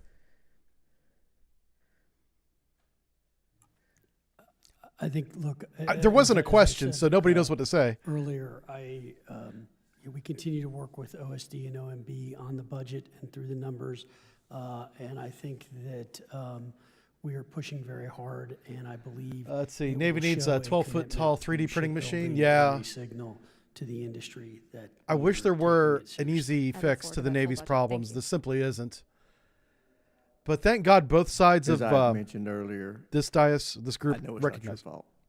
And I've been trying to send a signal to OMB. OMB. To get us a budget. And I'm very frustrated by the situation we're in. But I know That's where why the he's mad. problem's stemming from. Gentleman from Guam's recognized, Mr. Moylan. Guam. Chairman, thank you for convening this hearing today with our. There's a representative from a territory on a Phelan. military Thank you for board? making the long trip to Guam. It makes sense because there's a huge base there, Your multiple visit to bases. the military housing. I'm just was surprised. I didn't know this was a thing. Very pleased that you did that, and you were able to condemn some of the barracks there because of health and safety reasons, and you ordered Camp Blas to be open for our sailors and Marines on Anderson Air Force Base, Guam. Thank you very much. And can you provide Secretary Phelan, this committee, some highlights of what you saw during that inspection? Yes, thank you for the question. So I was. I honestly did not know that very Guam had a upset representative on this because board. When I was driving by, Huh. I saw Shows how a little very I know. pristine golf course, and then I saw a set of buildings that I thought should have been condemned. And when I found out that there were sailors and Marines in it, I was apoplectic. I then went in and visited 3 different barracks, rooms. One that had black mold all over the wall, another one where there's no air conditioning whatsoever. In fact, in all 3 rooms, it was deplorable, just to be perfectly honest. And I was frustrated because we did have Camp Blas done. I was told that it was going to take 4 or 5 months for that to get approved. I had walked the new barracks and had been in them. The air conditionings were working, everything was working, and I basically said, they need to get into that building, and they need to get into it. You got 5 or 7 days, and if that doesn't happen, whoever's holding up that decision should go move into the barracks where those guys are staying until they're prepared to make that decision. Wow. Now, what I did see in Guam is some very also impressive things that we're doing. That's a in great general, story right there. We're going to probably add that so to it the is a video. critical, 224. station for Sorry, us, we're way over time, folks. for a couple of different things that we do. You know, I saw really nice brand new facilities that have been built. You know, the training that is going on there and the sorties that are going on are pretty, you know, it's a busy Oh, I see. place, Thank you, is what I would say. Thrash Mr. Master. Secretary, and because of your efforts and your great concern for our Yeah, I have no troops problem there, with him being on the board. I Vice just didn't know that he Admiral was a Gray, member of did the board direct here. a comprehensive study of Talking about all Mr. Mullen here. Navy and Marine Corps facilities on Guam. Can you provide us with any updates on any of the inspection for that? I'm still awaiting the final report, but did you have those numbers? Yeah, the numbers are relatively small. 5% of the barracks that were expected fell in that condition, and we're taking action to move sailors out of that. Good. Overall, the Navy's made progress in barracks. We went from 24% poor to 21%. That doesn't mean where we need to be. Yeah. We need to continue after it until we have 0% of our barracks in poor Absolutely, condition. 0, yeah. But we Because people are we living in these buildings increasing that our are focus on this terrible. area and taking action as the Secretary has directed. Thank you. And if anything we can do in Congress, that's what we're here for. Please let us know. In addition to that, Secretary, we talked about unaccompanied housing. How's the scrutiny for family housing on Guam? Are we doing the same level of inspection? Unaccompanied housing.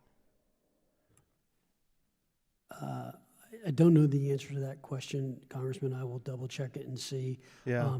I did visit some of the different Black Mold unaccompanied built turkey, housing stop it. That's hilarious. there, and You're a bad person, but I love you I for think it. that all of the old facilities there are probably not in great shape. If you can defeat black mold, you can defeat the Chinese Communist Party. It's part of your training. Thank you. And I did have the opportunity to speak with General Alvin on the Air Force or the problems there as well. And so we asked him a question about looking at this overall build and maintain for privatization for unaccompanied and family housing as well. Yeah, black mold is, Do you yeah, foresee no kidding, that Paul, as that's a why it's funny. possible solution for this?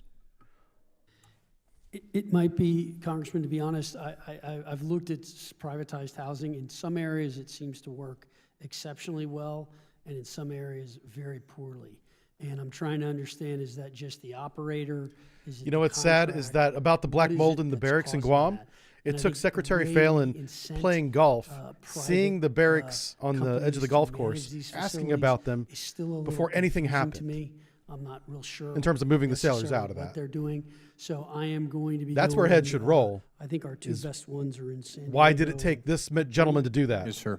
And I'm going to go visit those and see what it is those companies are doing and why that's working there, and trying to understand why it's not working the other. Thank you, Mr. Secretary. Thank you, Mr. Chairman. Sorry, I was talking over him, and they were talking about Gentleman family just walked housing. in. I recognize They gentleman from New privatized a York, lot of it, Ryan. and it failed in a lot of areas. Thank you, Mr. But I guess in Chairman. some areas it's working. Before I So do welcome more of the working our stuff. witnesses, I just want to commend you, Mr. Chair, and Ranking Member on the SPEED Act on the record.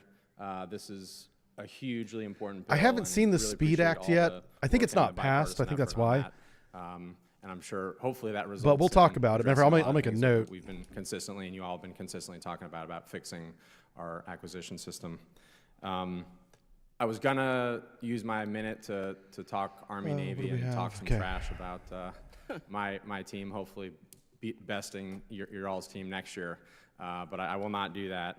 And the main reason I'm not going to do it is I was really concerned about something that happened yesterday. didn't directly affect your service, but I think it's important to speak about, which is what I believe, at least in my 43 years, an increasing level of politicization of the force that I served in, that you know, both you, General and Admiral, have bravely and heroically served in for multiple decades. So I just wanted to ask you a few questions about that. I think you've both attended multiple States of the Union at this point, is that right? I've only attended one. Thank you, Admiral. Yes, sir, I've attended a couple. And I didn't watch every minute of it, but my sense is that each of the service chiefs rightly sit there maintaining the apolitical nature of our military, a bedrock principle that I certainly learned as a young officer. Is it true that, you know, that's how you all approach that as the leaders of our military, that you're there out of, you know, in your role, but that you don't applaud any particular political statement? That is what I tried to do. General? Yes, sir, that's correct. What is the current guidance you're giving to each of your services and training, given in both parties an increased politicization of our military forces, especially for junior Marines and sailors that are trying to figure out how to get this right? Admiral? Well, let me start. We are trying to, in the Navy, to instill in a world where social media is so prevalent, your responsibility as a uniformed member of our armed services to be apolitical. When you assume that responsibility through that oath, with that comes great responsibility to protect exactly what you are aligning to. Now, we have had to put out some social media guidance so people understand that, and they understand that when they show up in uniform, they're representing their service, not just their individual being. Thank you, Admiral. And I know, you know, social media. That's why you don't have the freedom of speech like everyone else does Visits in by uniform, elected officials active who, duty in the by service. federal rules, are also technically candidates, having declared their candidacy for. I've seen some Instas and TikToks with people in uniform talking about the riots. Those sort of events present an even more complicated. No matter what side they're on, they're play out wrong. You know, they need to not do that. Keep that personal, and don't wear the uniform doing that. What guidance do you give for your Marines and sailors that are attending what's supposed to be an official event, but if it becomes an increasingly political event, how, General, what training and guidance are you putting out about that? Because I'm concerned we're putting our folks in a tough position right now. Well, what I would say, Congressman, is an elected official who's coming to give a speech about the military, that's fine. Military can attend.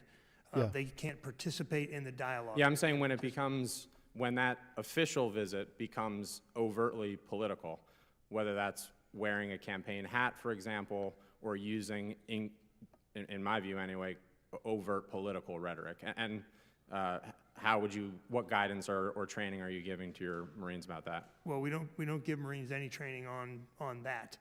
They don't participate, they participate in the political process at the ballot box, but they don't participate in the political dialogue.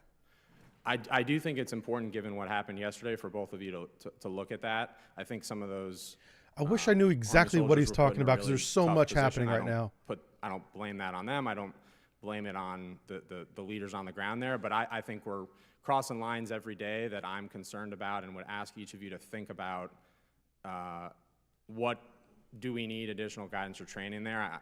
I don't have the answers yet, but I don't want to put our brave young men and women in a tough spot where they might think they're going to an official event, but all of a sudden it feels an awful lot like a campaign rally. And I say that having watched the Commander-in-Chief wear a MAGA hat at West Point graduation, which to me was That's what he's talking about. Unacceptable politicization of a day that should be about celebrating those 1,002 brave young men and women who graduated that day. So thank you, Mr. Chair, and yield back. Gentleman yields that's back. fine, Chair now whatever. recognizes a gentleman from Louisiana. Has nothing to do with Navy budget. We're here to talk about Navy money.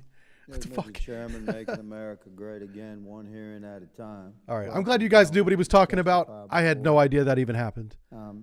As Secretary, a point of personal privilege as a former enlisted soldier, it was uplifting to hear how you responded regarding the housing requirements and the challenges we face in Guam. And I asked to put on your radar that my office certainly stands in support of any endeavor that you pursue. Make sure our soldiers, sailors, Marines have a decent place to lay their head as much as possible. Sometimes that's no place to lay your head. You know, speaking as a soldier, you're glad to find a decent tree somewhere, but when you house on base, it should be a place of restoration of the body and the soul. So thank you for your endeavor there. I ask you to consider the YRBM as a very effective method that we can use for forward deployment and completely appropriate berthing for our war fighters. Regarding NAVSEA, Mr. Secretary, this is my 9th year serving we the people in this bizarre realm of Washington, D.C. And I've learned a lot about shipbuilding. You know, I was a police officer prior to Congress, so I didn't know anything about shipbuilding, really. But it's been a very steep learning curve, and I've been hard at it. And what I have learned is that there's some issues with NAVSEA. Let me just leave it at that. And I encourage you to address Don't leave it at that. Tell us what you think. Many of the shipbuilders that I serve have seem to have constant challenges with communications and design change and delays. Design change, that's a big one. And contractual disputes. It's unnecessary difficulties. And yes, I'm uplifted to hear that you Look plan at this to guy. address that. This guy is a former police officer, knows more about shipbuilding than most people. Regarding platform support vessels, Ms. Secretary, I have a question for you there. The Navy faces significant logistics challenges in the Indo-Pacific region, and the Fleet Readiness Office has identified the need for and approved the use of at least a dozen or so at-sea resupply ships to enable refueling, rearming, and resupply of naval assets, both afloat and on shore, in contested environments and theaters of engagement via ship-to-ship operations and ship-to-port operations. So I understand that the Navy's Fleet Readiness Office has identified commercially available platform supply vessels, or PSVs, as a potential solution here. Will you speak to that versus the time and expense of building vessels? It's a good alternative. As brand new. Canada's done it. Admiral and Secretary. Hell, I made fun of them for it. Now it's a good idea. Yeah, I'll start. We are focused on 1 January 2027. I think there's an opportunity to use some vessels that exist today. Fast oilers, not just for resupply and supply, but also for other things, counter C5ISRT and others. As we transition to this the Gerald R. hybrid Ford fleet. is done and deployed. I think it's an and answer. I don't Jemikin. think it's an or answer. And I look forward to working with you, sir. Yes, sir. Excellent. My dad was a Navy guy, so I learned to speak the language. By the way, Admiral. I don't know who this gentleman represents, but you guys have a good congressman here. You want to keep this guy because he works at learning about the things he's responsible for in Congress. Suit all of our I wish we had needs, more but if it people that meets did that. 80% of our needs, then we got to call that good enough and move on. So I'm a big fan of using things that are extant now because it reduces the time burden, and time is the one thing in combat that you can't buy back. Yeah, no kidding. Roger that. Mr. Secretary? As I said, all options are on the table, and that's one we have to definitely consider. I mean, it's, as I said, there's the short term and long term, and we've got to. Yeah. That is a big problem, and as the Navy likes So to call using it, these the offshore Pacific, patrol we've got vessels, the tyranny of OPVs, distance. to move So supplies we've got and ships, Marines and if might that's be the right answer. It right, doesn't look we're gonna pretty, do. but So it'll fill a gap. covered, thank you, Mr. Secretary. We've covered gap in capability. 2 essential topics here as it relates to readiness and deployment and shipbuilding. That's the YRBM as a solution for berthing and platform support vessels reconfiguration for. I'm not to familiar with serve our YRBM. purposes. As we look at the budget, I look guess that's something to do forward with discussing barracks. that. Thank you, Mr. Chairman. I yield. Gentleman yields back. Chair now recognizes the gentleman from Illinois, Mr. Sorensen. Thank you to our chairman and our ranking member. Good afternoon now to our witnesses, Secretary Phelan. I'm sorry this has gone on as long as it did. Admiral I hope you Kilby, guys get a General lot Smith. out of this. Thank you for your many years and your dedication to our great nation. I proudly represent the heart of Illinois, home of the 182nd Airlift Wing in Peoria. Okay. They are the experts on board C-130s, which can do everything from airdropping our troops into hostile areas, landing on nearly non-existent runways. The Dunkirk to patch. weather reconnaissance. Yeah, I think we're in a position where we need a Dunkirk But patch. I must share a story. Unfortunately. My grandpa Sorensen proudly served as a photographer in the United States Navy during World War II to support air missions. There are 9 framed photographs framed on the wall above my desk on Capitol Hill. You know, I know he would have been proud. I don't of me understand why they of talk having about their personal learned lives the at these reasons committees, from but let's him give the man his why we time. support those who serve us today. Today, the Navy Reserve flies the aging C-130T Hercules model as the Navy's only tactical medium intra-theater airlift capability. Secretary Phelan, can you speak to the importance of the Navy Reserve C-130s and why we must capitalize to the newer KC-130J models?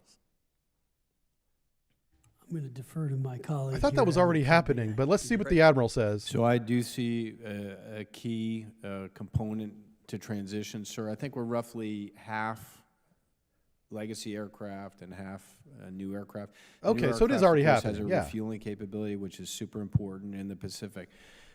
So we are constrained in what we can put in our budget based on what we think the composite program is, but we are, and Vice Admiral Nancy LaCour is a strong advocate as her force flies that aircraft and how we put that together in our program.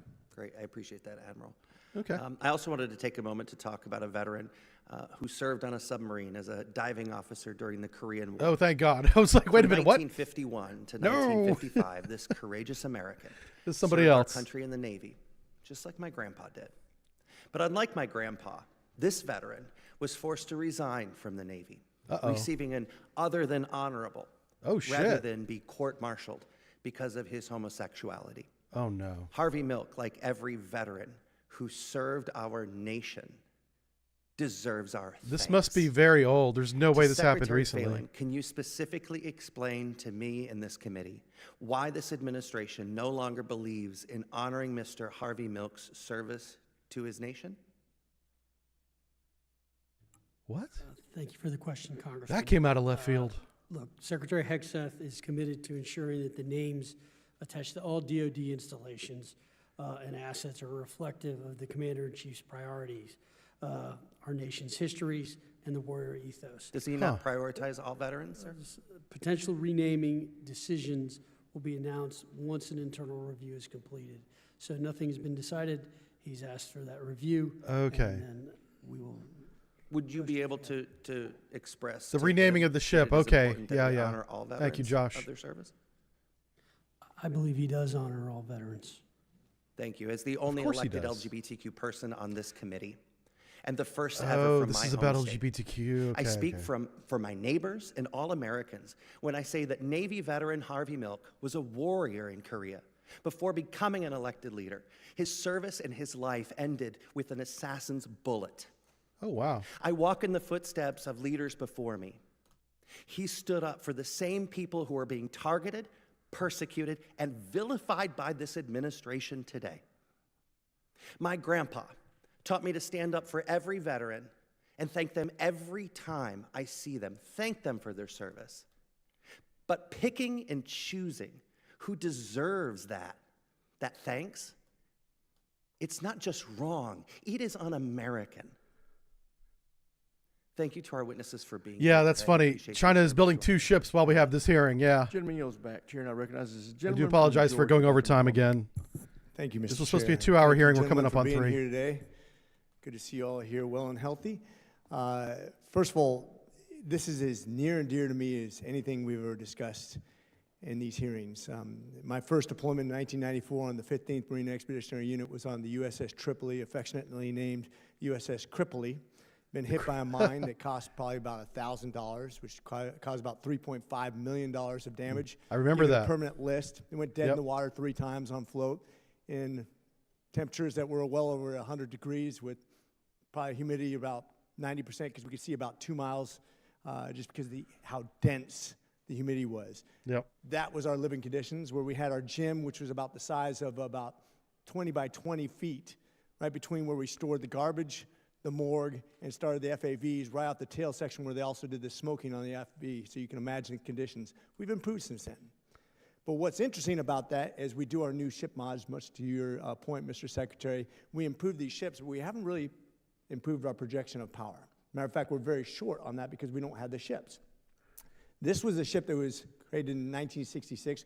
And by the way, all three of the ships that I was on in the amphibious fleets that I was deployed on Marine Expedition have all been scuttled or scrapped now, so that makes me feel very old. But when we look forward and we see the shortcoming, when I came in, we were projecting a 600-ship Navy with the Reagan era. Yeah, Now we're I just remember trying that. to literally have enough to deploy to where we're supposed to go. My question is, why not, Mr. Secretary, take a ship, an old LHA, and remod it and actually have a ship ready to go until we have a replacement with a smaller investment. This is a great point. Why not continue building the Arleigh Burke until we're ready, or any of for these the other next ships step, until and we have the new a ship actually ready? I know Yeah. it costs money, but does it cost as money and time as it does? With And the these answer new is ship mods facilities. We don't that are have the getting shipyard way over budget? facility As you to do said, that. 57% over on the best case scenario, with a delay of at least 6 months with the best case scenario. Why not We hold have on the to money, some of those ships so we have projection of power? not 'Cause the no matter how shipyards. much we have of drones and all the new technologies and all the things we're doing to recreate our services, we don't have projection of power. You cannot replace that with a number. You cannot replace that with a drone.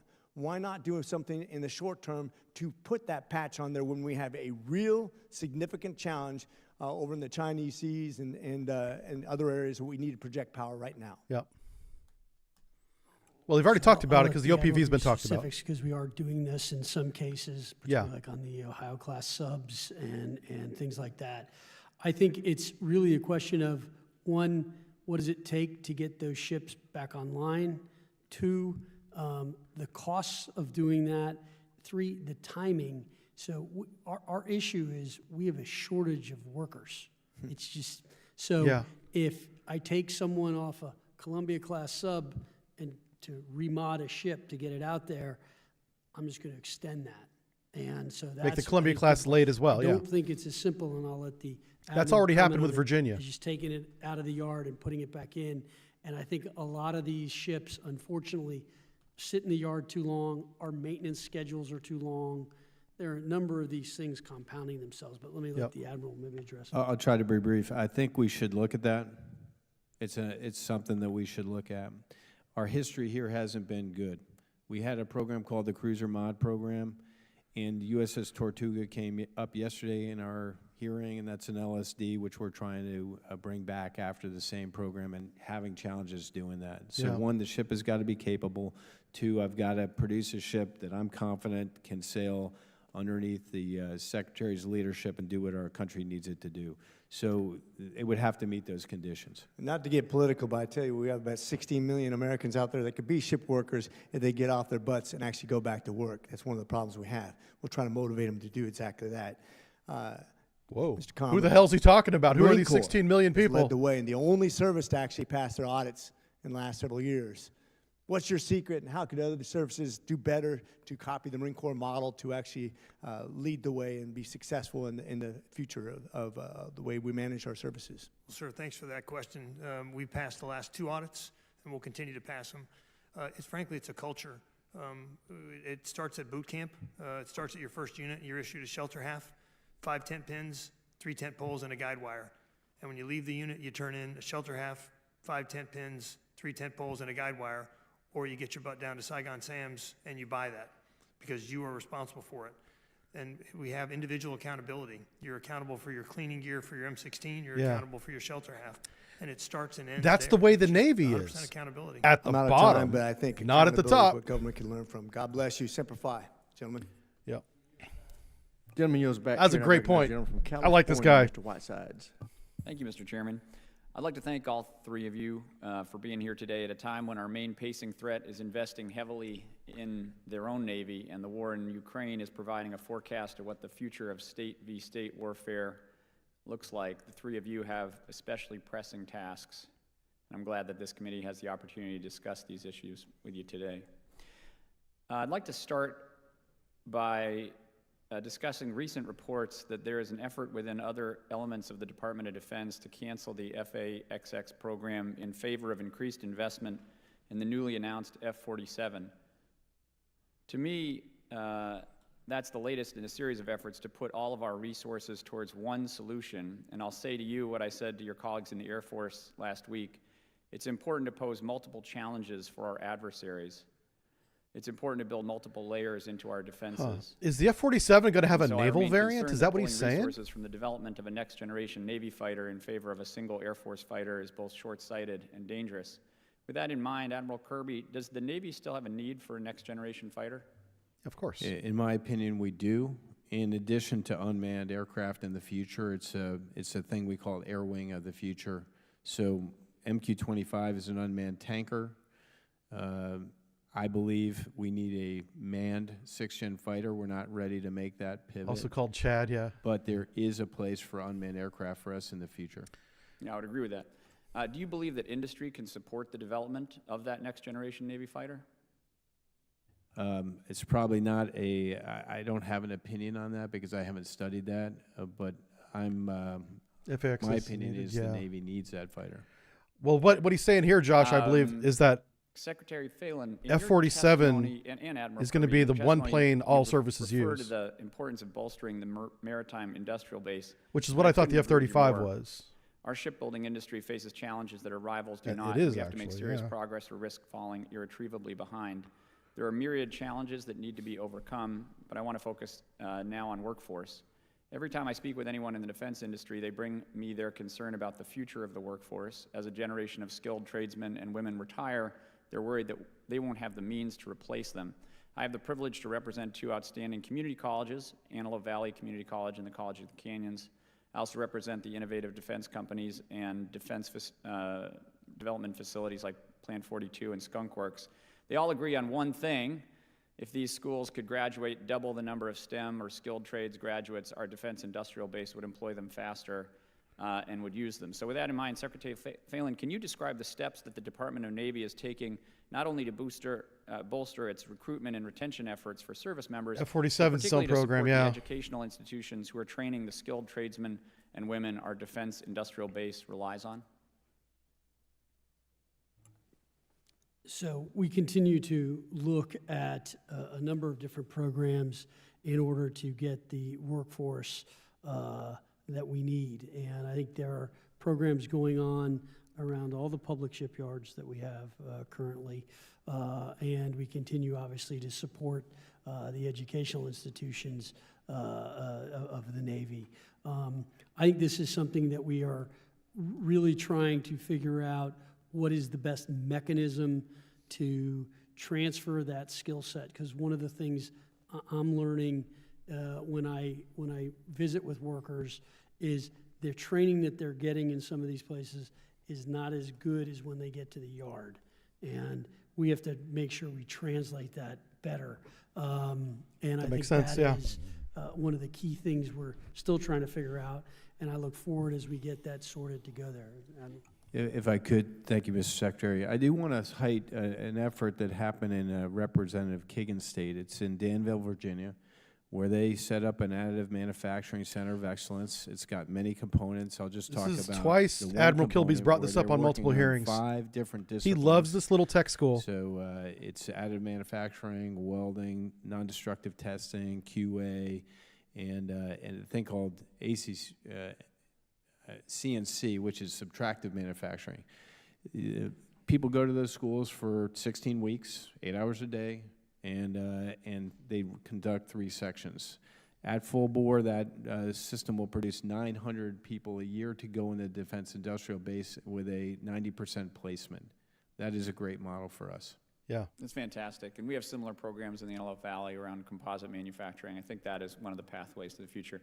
Thanks for your time. I yield back. Great point. Gentleman yields back. Chair, and I recognize the I don't have gentleman a problem from with any of that. Virginia, Mr. McGuire. Thank you, Mr. Chairman. Thank you to our witnesses. Good to see everyone again. And again, we wouldn't have a country without our men and women in uniform. Thank you. Your job is super important.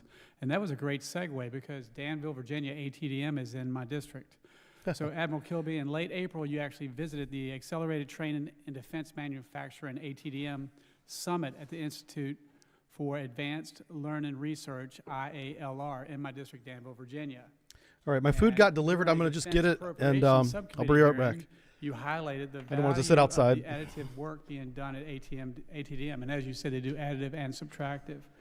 You have a quote. I have a quote here from you. It says, "This part was produced in Danville, Virginia. It is a part required to fix a Hilo hangar door. When we went to go look at how to make that part, or if it was available in the stock system, it was not. It would have taken 40 weeks to make that part. This part through the traditional means. But Danville made that part in 19 days. And you went on to mention that it could happen in 5 days today because now they have the IP and would be on hand, and they could knock it out a lot quicker. And I believe this ship had to deploy on time, and if you had to wait 40 weeks, it would have been late. But working over Christmas and New Year's, it deployed on time. So given the administration's emphasis on shipbuilding, I wanted to ask Secretary Phelan, where do you both envision additive and advanced manufacturing in the maritime industrial base, and does the Navy have plans to accelerate the adoption of additive manufacturing for Navy shipbuilding? Yes, absolutely. I mean, we're spending a lot of time looking at it and trying to figure out where we can use it both for parts, occasionally more even modular building, which also will allow you to print parts easier. I also think it's potentially a solution for munitions as well. So I think this is a big focus for us. Secretary Phelan, when you and I'm sorry. I just concur. I think the system is not poised to jump into this, and that's what I'm trying to stimulate that engagement.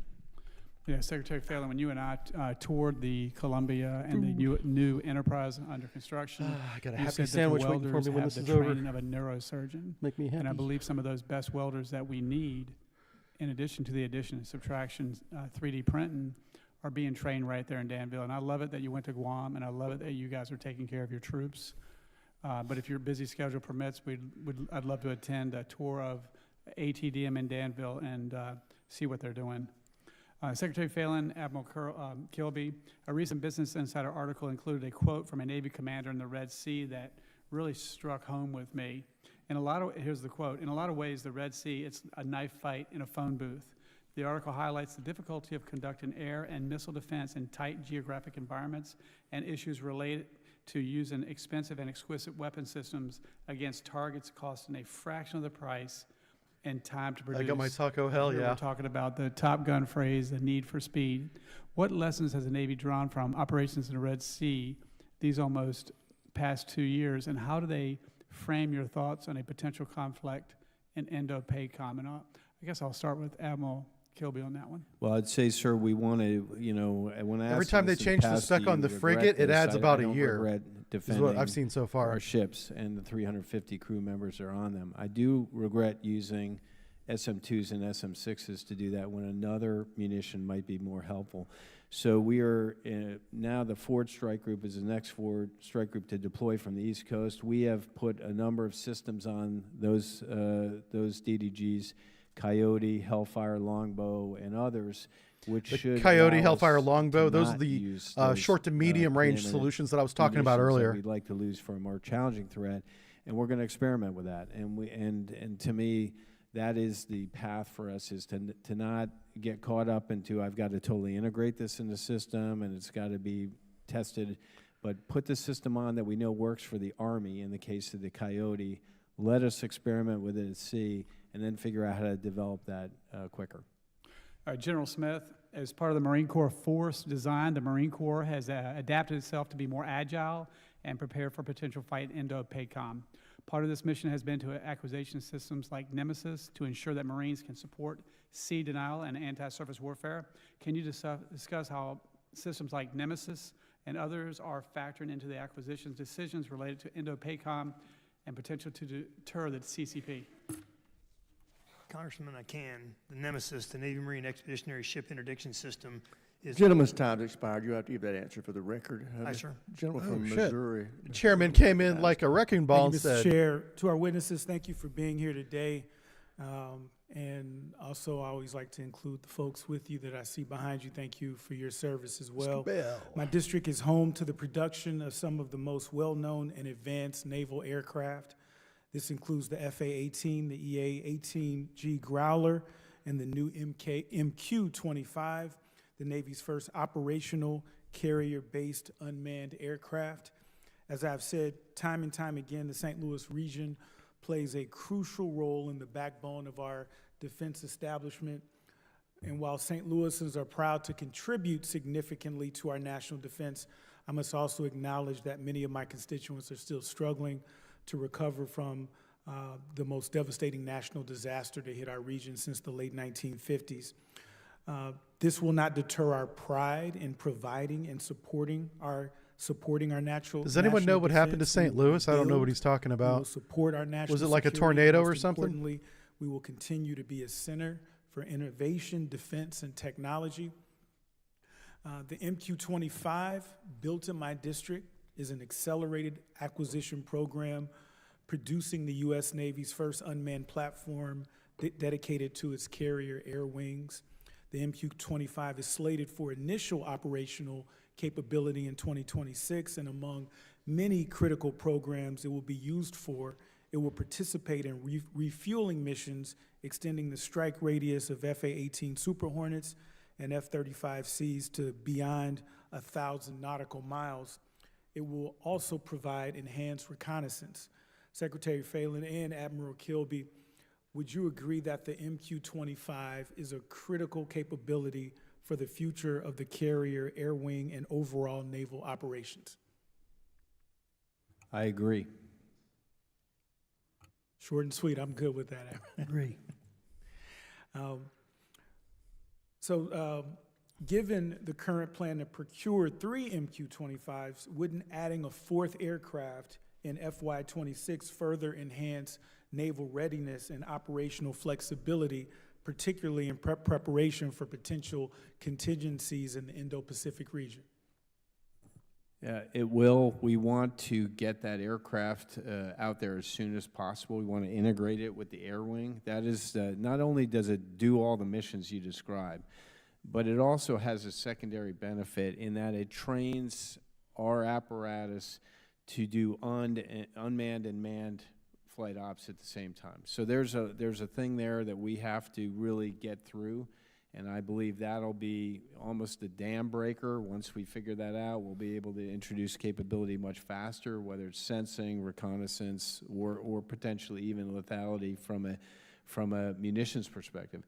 But MQ-25 is the key for us. Secretary? I didn't know MQ-25 could do ECM. That's new to me. Did you I think he was associate referring to the yourself with Growler that, when he said or that. Agree, disagree? Okay, thank you. There have been reports that the Pentagon may be considering delaying or even reallocating funds away from Turn the American class development into of a the drone Navy's carrier is a great 6th idea. generation fighter I think a program. drone carrier While I is understand the in the sentiment future of for the many Navy. seeing the Not to talk over the F/A-18 gentleman, production, but we're going to do that on seeing the end of destroyers. the We don't need a F/A-18 carrier. production. A destroyer, an early Priority Burke would is be a great ensuring drone that our carrier. Navy is equipped with the most advanced aircraft possible to maintain strategic positioning across the globe, especially in the Indo-Pacific region. Admiral Kilby, can you speak to the potential ramifications of further delaying the development of procurement of the Navy's 6th generation fighter? Yes, in my opinion, I believe the 6th generation fighter is necessary for the Navy, just as it is for the Air Force. So to me, the thing that drives that necessity is the threat. And that aircraft is specifically designed to counter that threat for both services. So I believe it is important for us to produce a 6th generation fighter and do all the things you discussed earlier, which is to create an air wing that is manned and unmanned and gives us the flexibility from the most survivable airfield, the ability to do what we needed to do. So to me, it's important to continue onwards here because I think China is not slowing down, and we shouldn't slow down either. Yeah. Thank you. I yield back. China doesn't have a 6th generation fighter for 2 different Gentleman services. yields They have back. Chair, I one. recognize the I gentleman don't from understand Indiana, why the Mr. United States Misner. can't also have Thank one you, Mr. Chairman. for and all thank you to all the services. witnesses for being here today. Secretary Phelan, my district is home to Naval Support Activity Crane, the largest Navy base in the continental U.S. and the third largest in the world, and home to NWSC Crane. Crane is at the epicenter of our defense industry and has one of the fastest growing hubs for the defense industrial base. But before I get to my questions, I'd like to extend an invitation to you and Admiral Kilby to come to Indiana's 8th District and see Crane and the great work my constituents are doing. Love to do that and look forward to it. Outstanding. Thank you, sir. Okay, absolutely. Okay, well, that's interesting. See what they're up to in Secretary Crane. Phelan, both the executive order on restoring maritime dominance and the SHIPS Act aim to revitalize shipbuilding industry, not in just coastal shipyards, but deep into America's interior places, like the Midwest along the Ohio River and the Great Lakes that have an abundant industrial potential. That's true. Can you describe how Lots of you shipyards plan up to here. implement the President's EO and comment on how the Navy will use our nation's interior states who have a huge industrial manufacturing capability, such as Indiana, to bolster We our build a lot of shipbuilding fishing boats up here in Michigan. Thanks for the question, Congressman. Look, we're still going through the EO and ways that we can apply that. EO is an executive order. That EO is more focused on commercial right now, and so we're trying to figure out the military angle from that. And as I said earlier today, incorporating military design in our commercial shipbuilding, I think, is something we really need to look at and try to implement. And I am hoping that there are elements of that act that I think are very applicable. And so, in particular, if we open new shipyards, we can use aspects of that act to help probably incentivize. I do like the direction we're going. Excellent. I'm familiar with the Everybody's on Maritime board with building Industrial more Base shipyards. Office and the There's good no work they're obstacle doing. here. I'd encourage that office to visit the cities and towns in Middle America as much as possible. Is there anything else that the Navy is doing that might not be well known toward expanding our shipbuilding into the interior parts of the U.S.? Huh. I had a conversation with Rep. Capter and recommended to her, again, the things I think we could do. I described with this one site in Danville. I think we need many Danvilles, and Illinois would be a great place to instantiate that. I just think we need to catch up in our industrial base. You know, we're at 11%. We need to be about 33% of our workers need to work in that kind of manufacturing area, and I think that's the way to do it. I'll say, look, I think the Midwest. And in they're already particular increasing pay very incentives. good So manufacturing in working general, so manufacturing whether it's jobs is no components, longer rails, a lower the supply class chain, we or have less far income. too many parts that are sole It's source becoming a supply very good and are income. very small. We need to really rationalize the supply chain and think through that and how that works.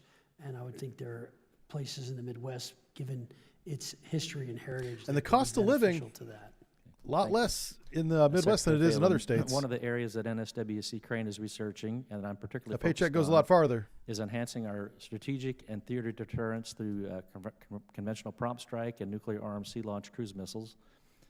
Within the CPS program, a leading technical risk is whether a novel CPS launch design could impart risk on the platform during an underwater launch. For that reason, the CPS program has invested in an underwater test capability. That and the underwater test launch schedule is dangerously late. Are you focused on maintaining the underwater test launch capability schedule to ensure the testing schedule has enough time to He's reduce talking about the risk of launching the submarine hypersonic deploy- weapon CPS deployment from a or missile submarine. programs? It's behind. Sir, I need to get back to you on that. I will engage Vice Admiral Johnny Wolf. That's who how much of a runs the priority strategic that is. He program, doesn't even know. and come back to you with an answer about whether we're concerned. We have a or not. lot of problems In short, I in the Navy. support that facility, and I just need to understand the specifics more to get at your concern. Okay, and I'd say, if you come out to Crane, that'd be a great place for both of you to visit, to see what they're doing. And The CPS launchers are being installed on the Zumwalts down on the Gulf Coast right now. It will be a national treasure and vital to our defense. 2 of the Zumwalts are already in. I don't know if the third one's in yet. Gentleman yields back. Chair now recognizes a gentlelady from Hawaii, Ms. Takuda. Thank you, Oh, Mr. Chair. no. Given reports that 21,000 Oh, it's a different lady. DoD Okay. civilians have Maybe already she's taken okay. the deferred resignation program, and with broader plans to cut up to 60,000 civilian positions, or about 8% of the workforce, there's a deep concern in Hawaii that these top-down reductions will compromise the Navy's ability to follow through on the Red Hill cleanup and closure. Mr. Secretary, you know how deeply personal the Red Hill disaster is to absolutely everyone who lives in Hawaii. Can Oh, you man. commit here today that there will be no reductions in the civilian or Navy personnel directly supporting Red Hill remediation and closure efforts? No. Thank you for the question, Congresswoman. Oh, don't. Look, What? the Navy is executing the requirements and the remediation Yeah. of Red Hill, and they'll continue to be a great partner to the state of Hawaii. Yeah. We are moving quickly, trying to get everything remediated as fast as possible and efficiently. And to my knowledge, there is none of the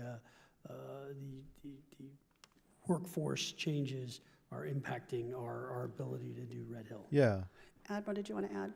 I just say we get weekly reports from Admiral Kaler, the Pac Fleet Commander, and I have seen no concerns there, but I'm committed, just as the Secretary is, to live up to our commitments to address the issues at Red Hill. Yeah, cleaning up the Mr. mess and the Secretary, water to be contamination clear, is the Navy's important. not a partner in this. This was the fault of the Navy, and it is our responsibility to make good, to clean up on what will be a generational response. That's what the to a Navy's hazard doing. that has impacted the very water our service members and their families and our people drink. And so this is very, again, very personal. I know you're catching up and getting up to speed on a lot of issues, but Red Hill is one you should be intimately familiar with in terms of the impact it has had on the service branch and Okay. impacted, quite frankly, every single service branch. So the more that we can hear, because people are concerned, I've had them come to town halls saying that there were concerns that civilians working on Red Hill testing and remediation were going to be, rift. They need to hear from you folks that there is RIFT in is fact, reduction in not just force. the billion-dollar commitment we have already made, but there is a commitment on behalf of the force that we are going to make sure we stay the course in terms of closure, remediation, testing, all the things that are Red Hill's being required shut as a down, lady. result I don't of know this- what she's this smoking. tragedy, and as you know, it impacts every aspect of defense presence in the islands. We are talking about the lease renegotiations coming up in 2029, and it doesn't Ooh. matter which service branch you are. People think Red Hill when any service branch comes up and talks about being on the land. And Holy so cow. just to be able to have that firm She just commitment, threatened for our the people is leasing something of places that like Pearl is Harbor absolutely necessary over this. now and going forward. Moving on, though, Mr. Secretary, at the Okay, Shangri-La well, to start, Dialogues, we need to Secretary Hegseth freaking said the audit US everything plans to she's done leverage for the last allies' 7 years. Let's world-class begin with that. Ship repair capabilities You to don't enhance fucking our threaten Navy's the Secretary of the operational Navy. effectiveness and save taxpayer dollars. And you've echoed similar sentiments, speaking highly of your visits to shipyards in both Japan and I wonder South if the FBI has her Korea. browser history. How do you envision Probably our send it to allies' 'em. role in supporting U.S. naval shipbuilding and repair in the years being a ahead? cunt. And how do you plan to ensure that these partnerships are supportive but are not supplanting efforts to actively build up our own domestic industrial base and capacity, workforce, and long-term self-sufficiency? Thank you for the question, Congresswoman.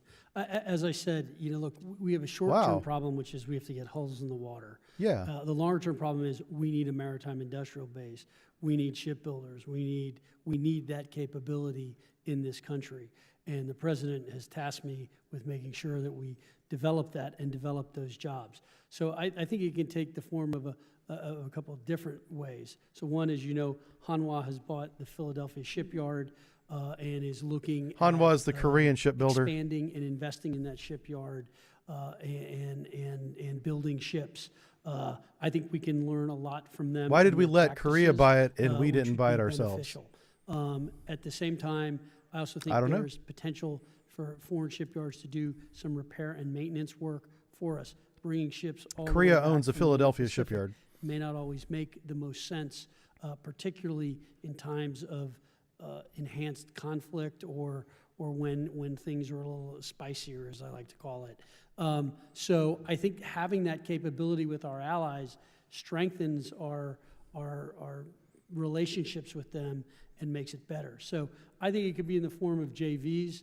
I think it can be the form of them investing here. I think it could be the form of us investing over there as well. But we will need to build that capability out in Thank this you. country. I know I'm out of time, but please let us make sure we balance it so that we are also investing in our domestic capacity, the civilian workforce we have in all of our shipyards to both repair and build as well here locally at home.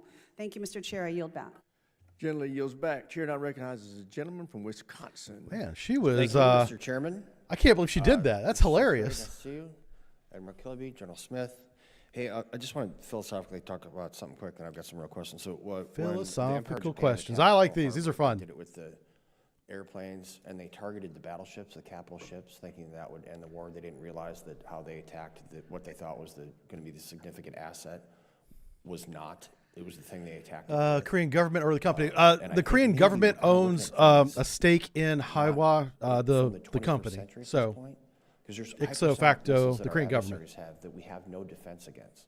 And one of those singly is a ship killer. But you can't sink an island.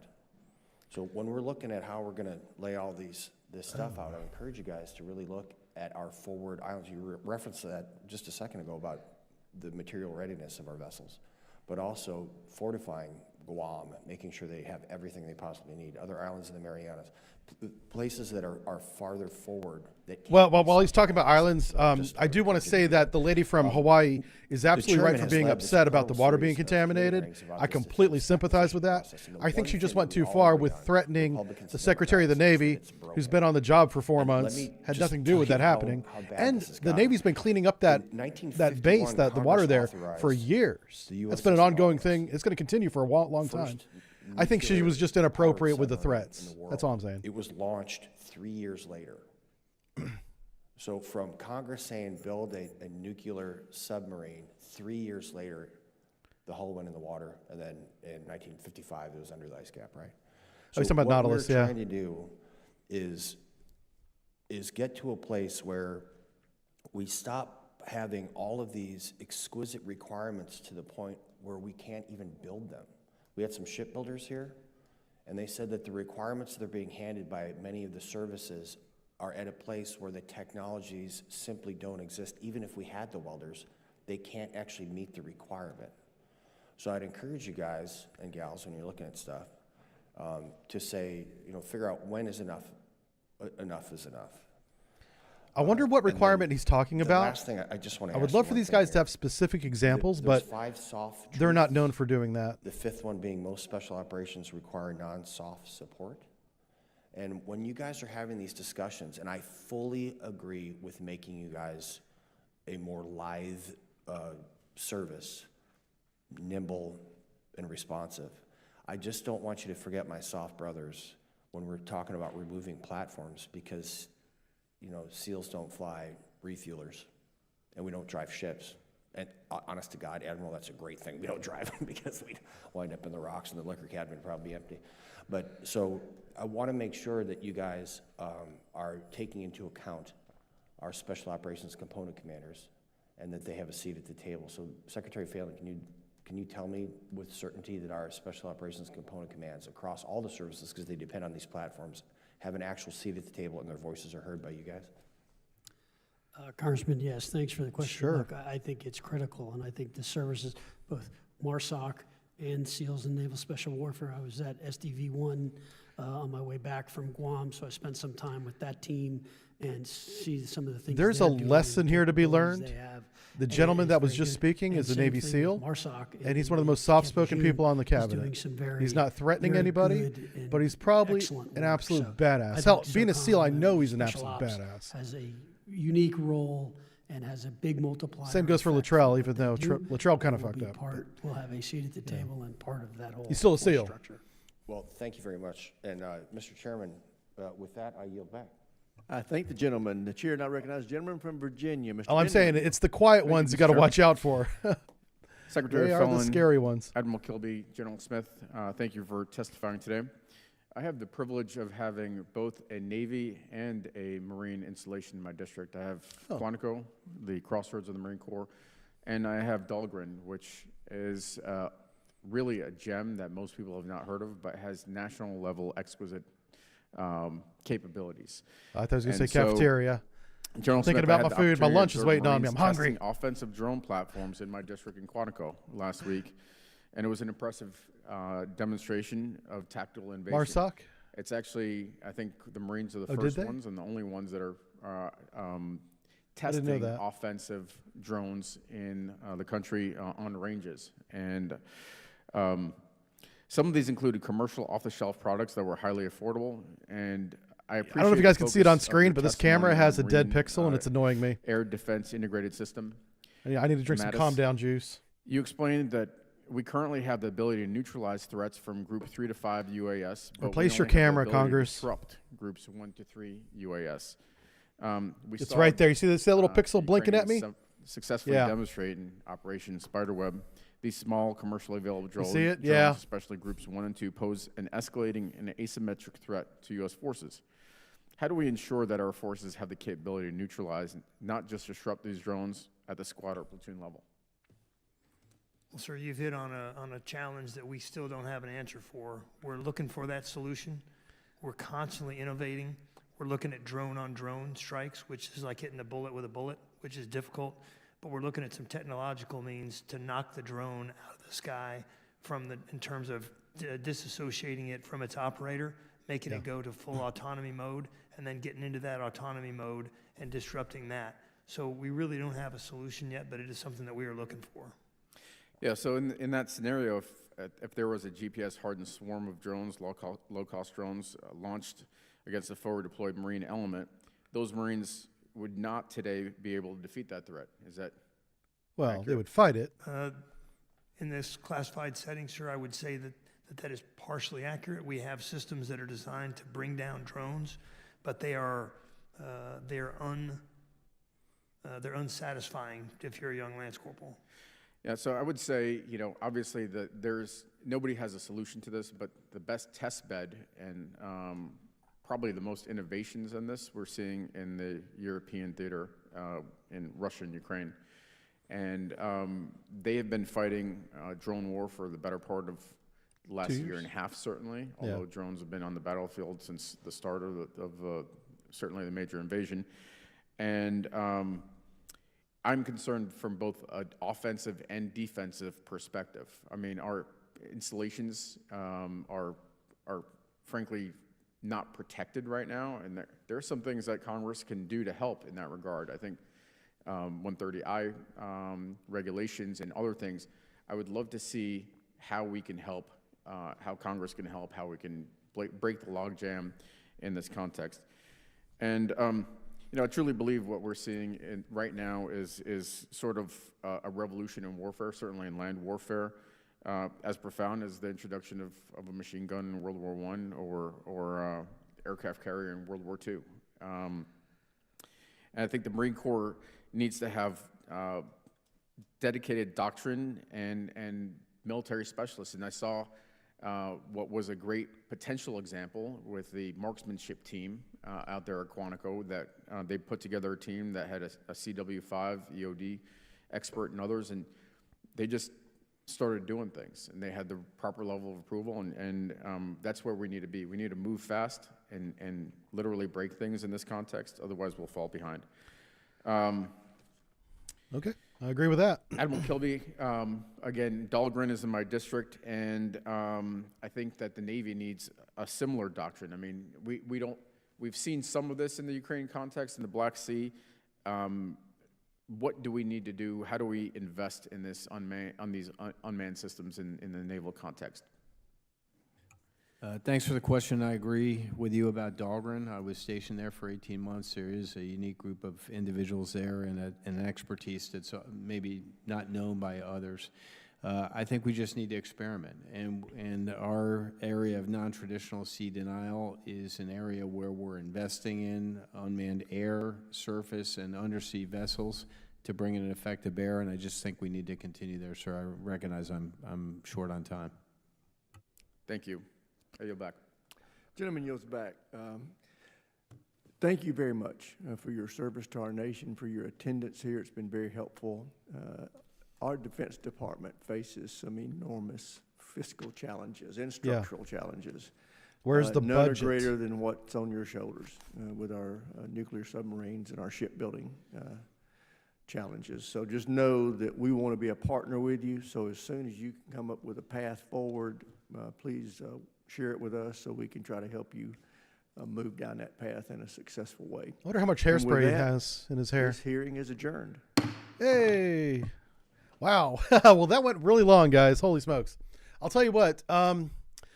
So we were going to do 2 streams today. Obviously, I'm not going to be able to do that now. But we'll get this one edited and up on YouTube if I can pull out little nuggets. I'm not going to embarrass the lady that I said I was going to embarrass because that's just not appropriate. Just know that some of the Congress people that are on these panels are not informed properly and watching the local news or CNN, she said, and repeating things that are misreported in this forum and making it part of congressional, I guess council, or, it's all recorded anyway.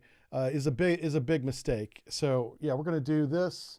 We'll put you on the big camera. Hey, oh yeah, welcome to the studio, everybody. As you can see, it's got nothing in it because that's how I roll. I'm a minimalist. Yeah, I require nothing. My cost of living is a webcam and a microphone. Yeah, that's it. That's all I need. Anyway, so I'm going to get this edited and up. Thanks for hanging out with me for so long. This was much longer than it was supposed to be. I hope you got a lot out of it. There were a lot of good tidbits and nuggets in there. It wasn't nearly as much about budgeting as it should have been because of some local things that happened that the congressmen and women decided to bring up. So there's not much I can do about that. This is all happening live, so I can't pre-screen it in any way. So I hope that's okay with you guys. I saw a lot of positive feedback in the comments. So if you want more of this, I'll be happy to stream these as they happen because we're following this as we continue to improve our shipbuilding and getting our Navy back up to speed after all the closures that happened back in the 1990s is now kind of catching up with our inability to repair the ships we have while we're trying to build more ships at the same time. This is going to be a multi-administration fix for the next many, many years, over 10 easily. And let's just hope that we don't end up in a war between now and the time that happens.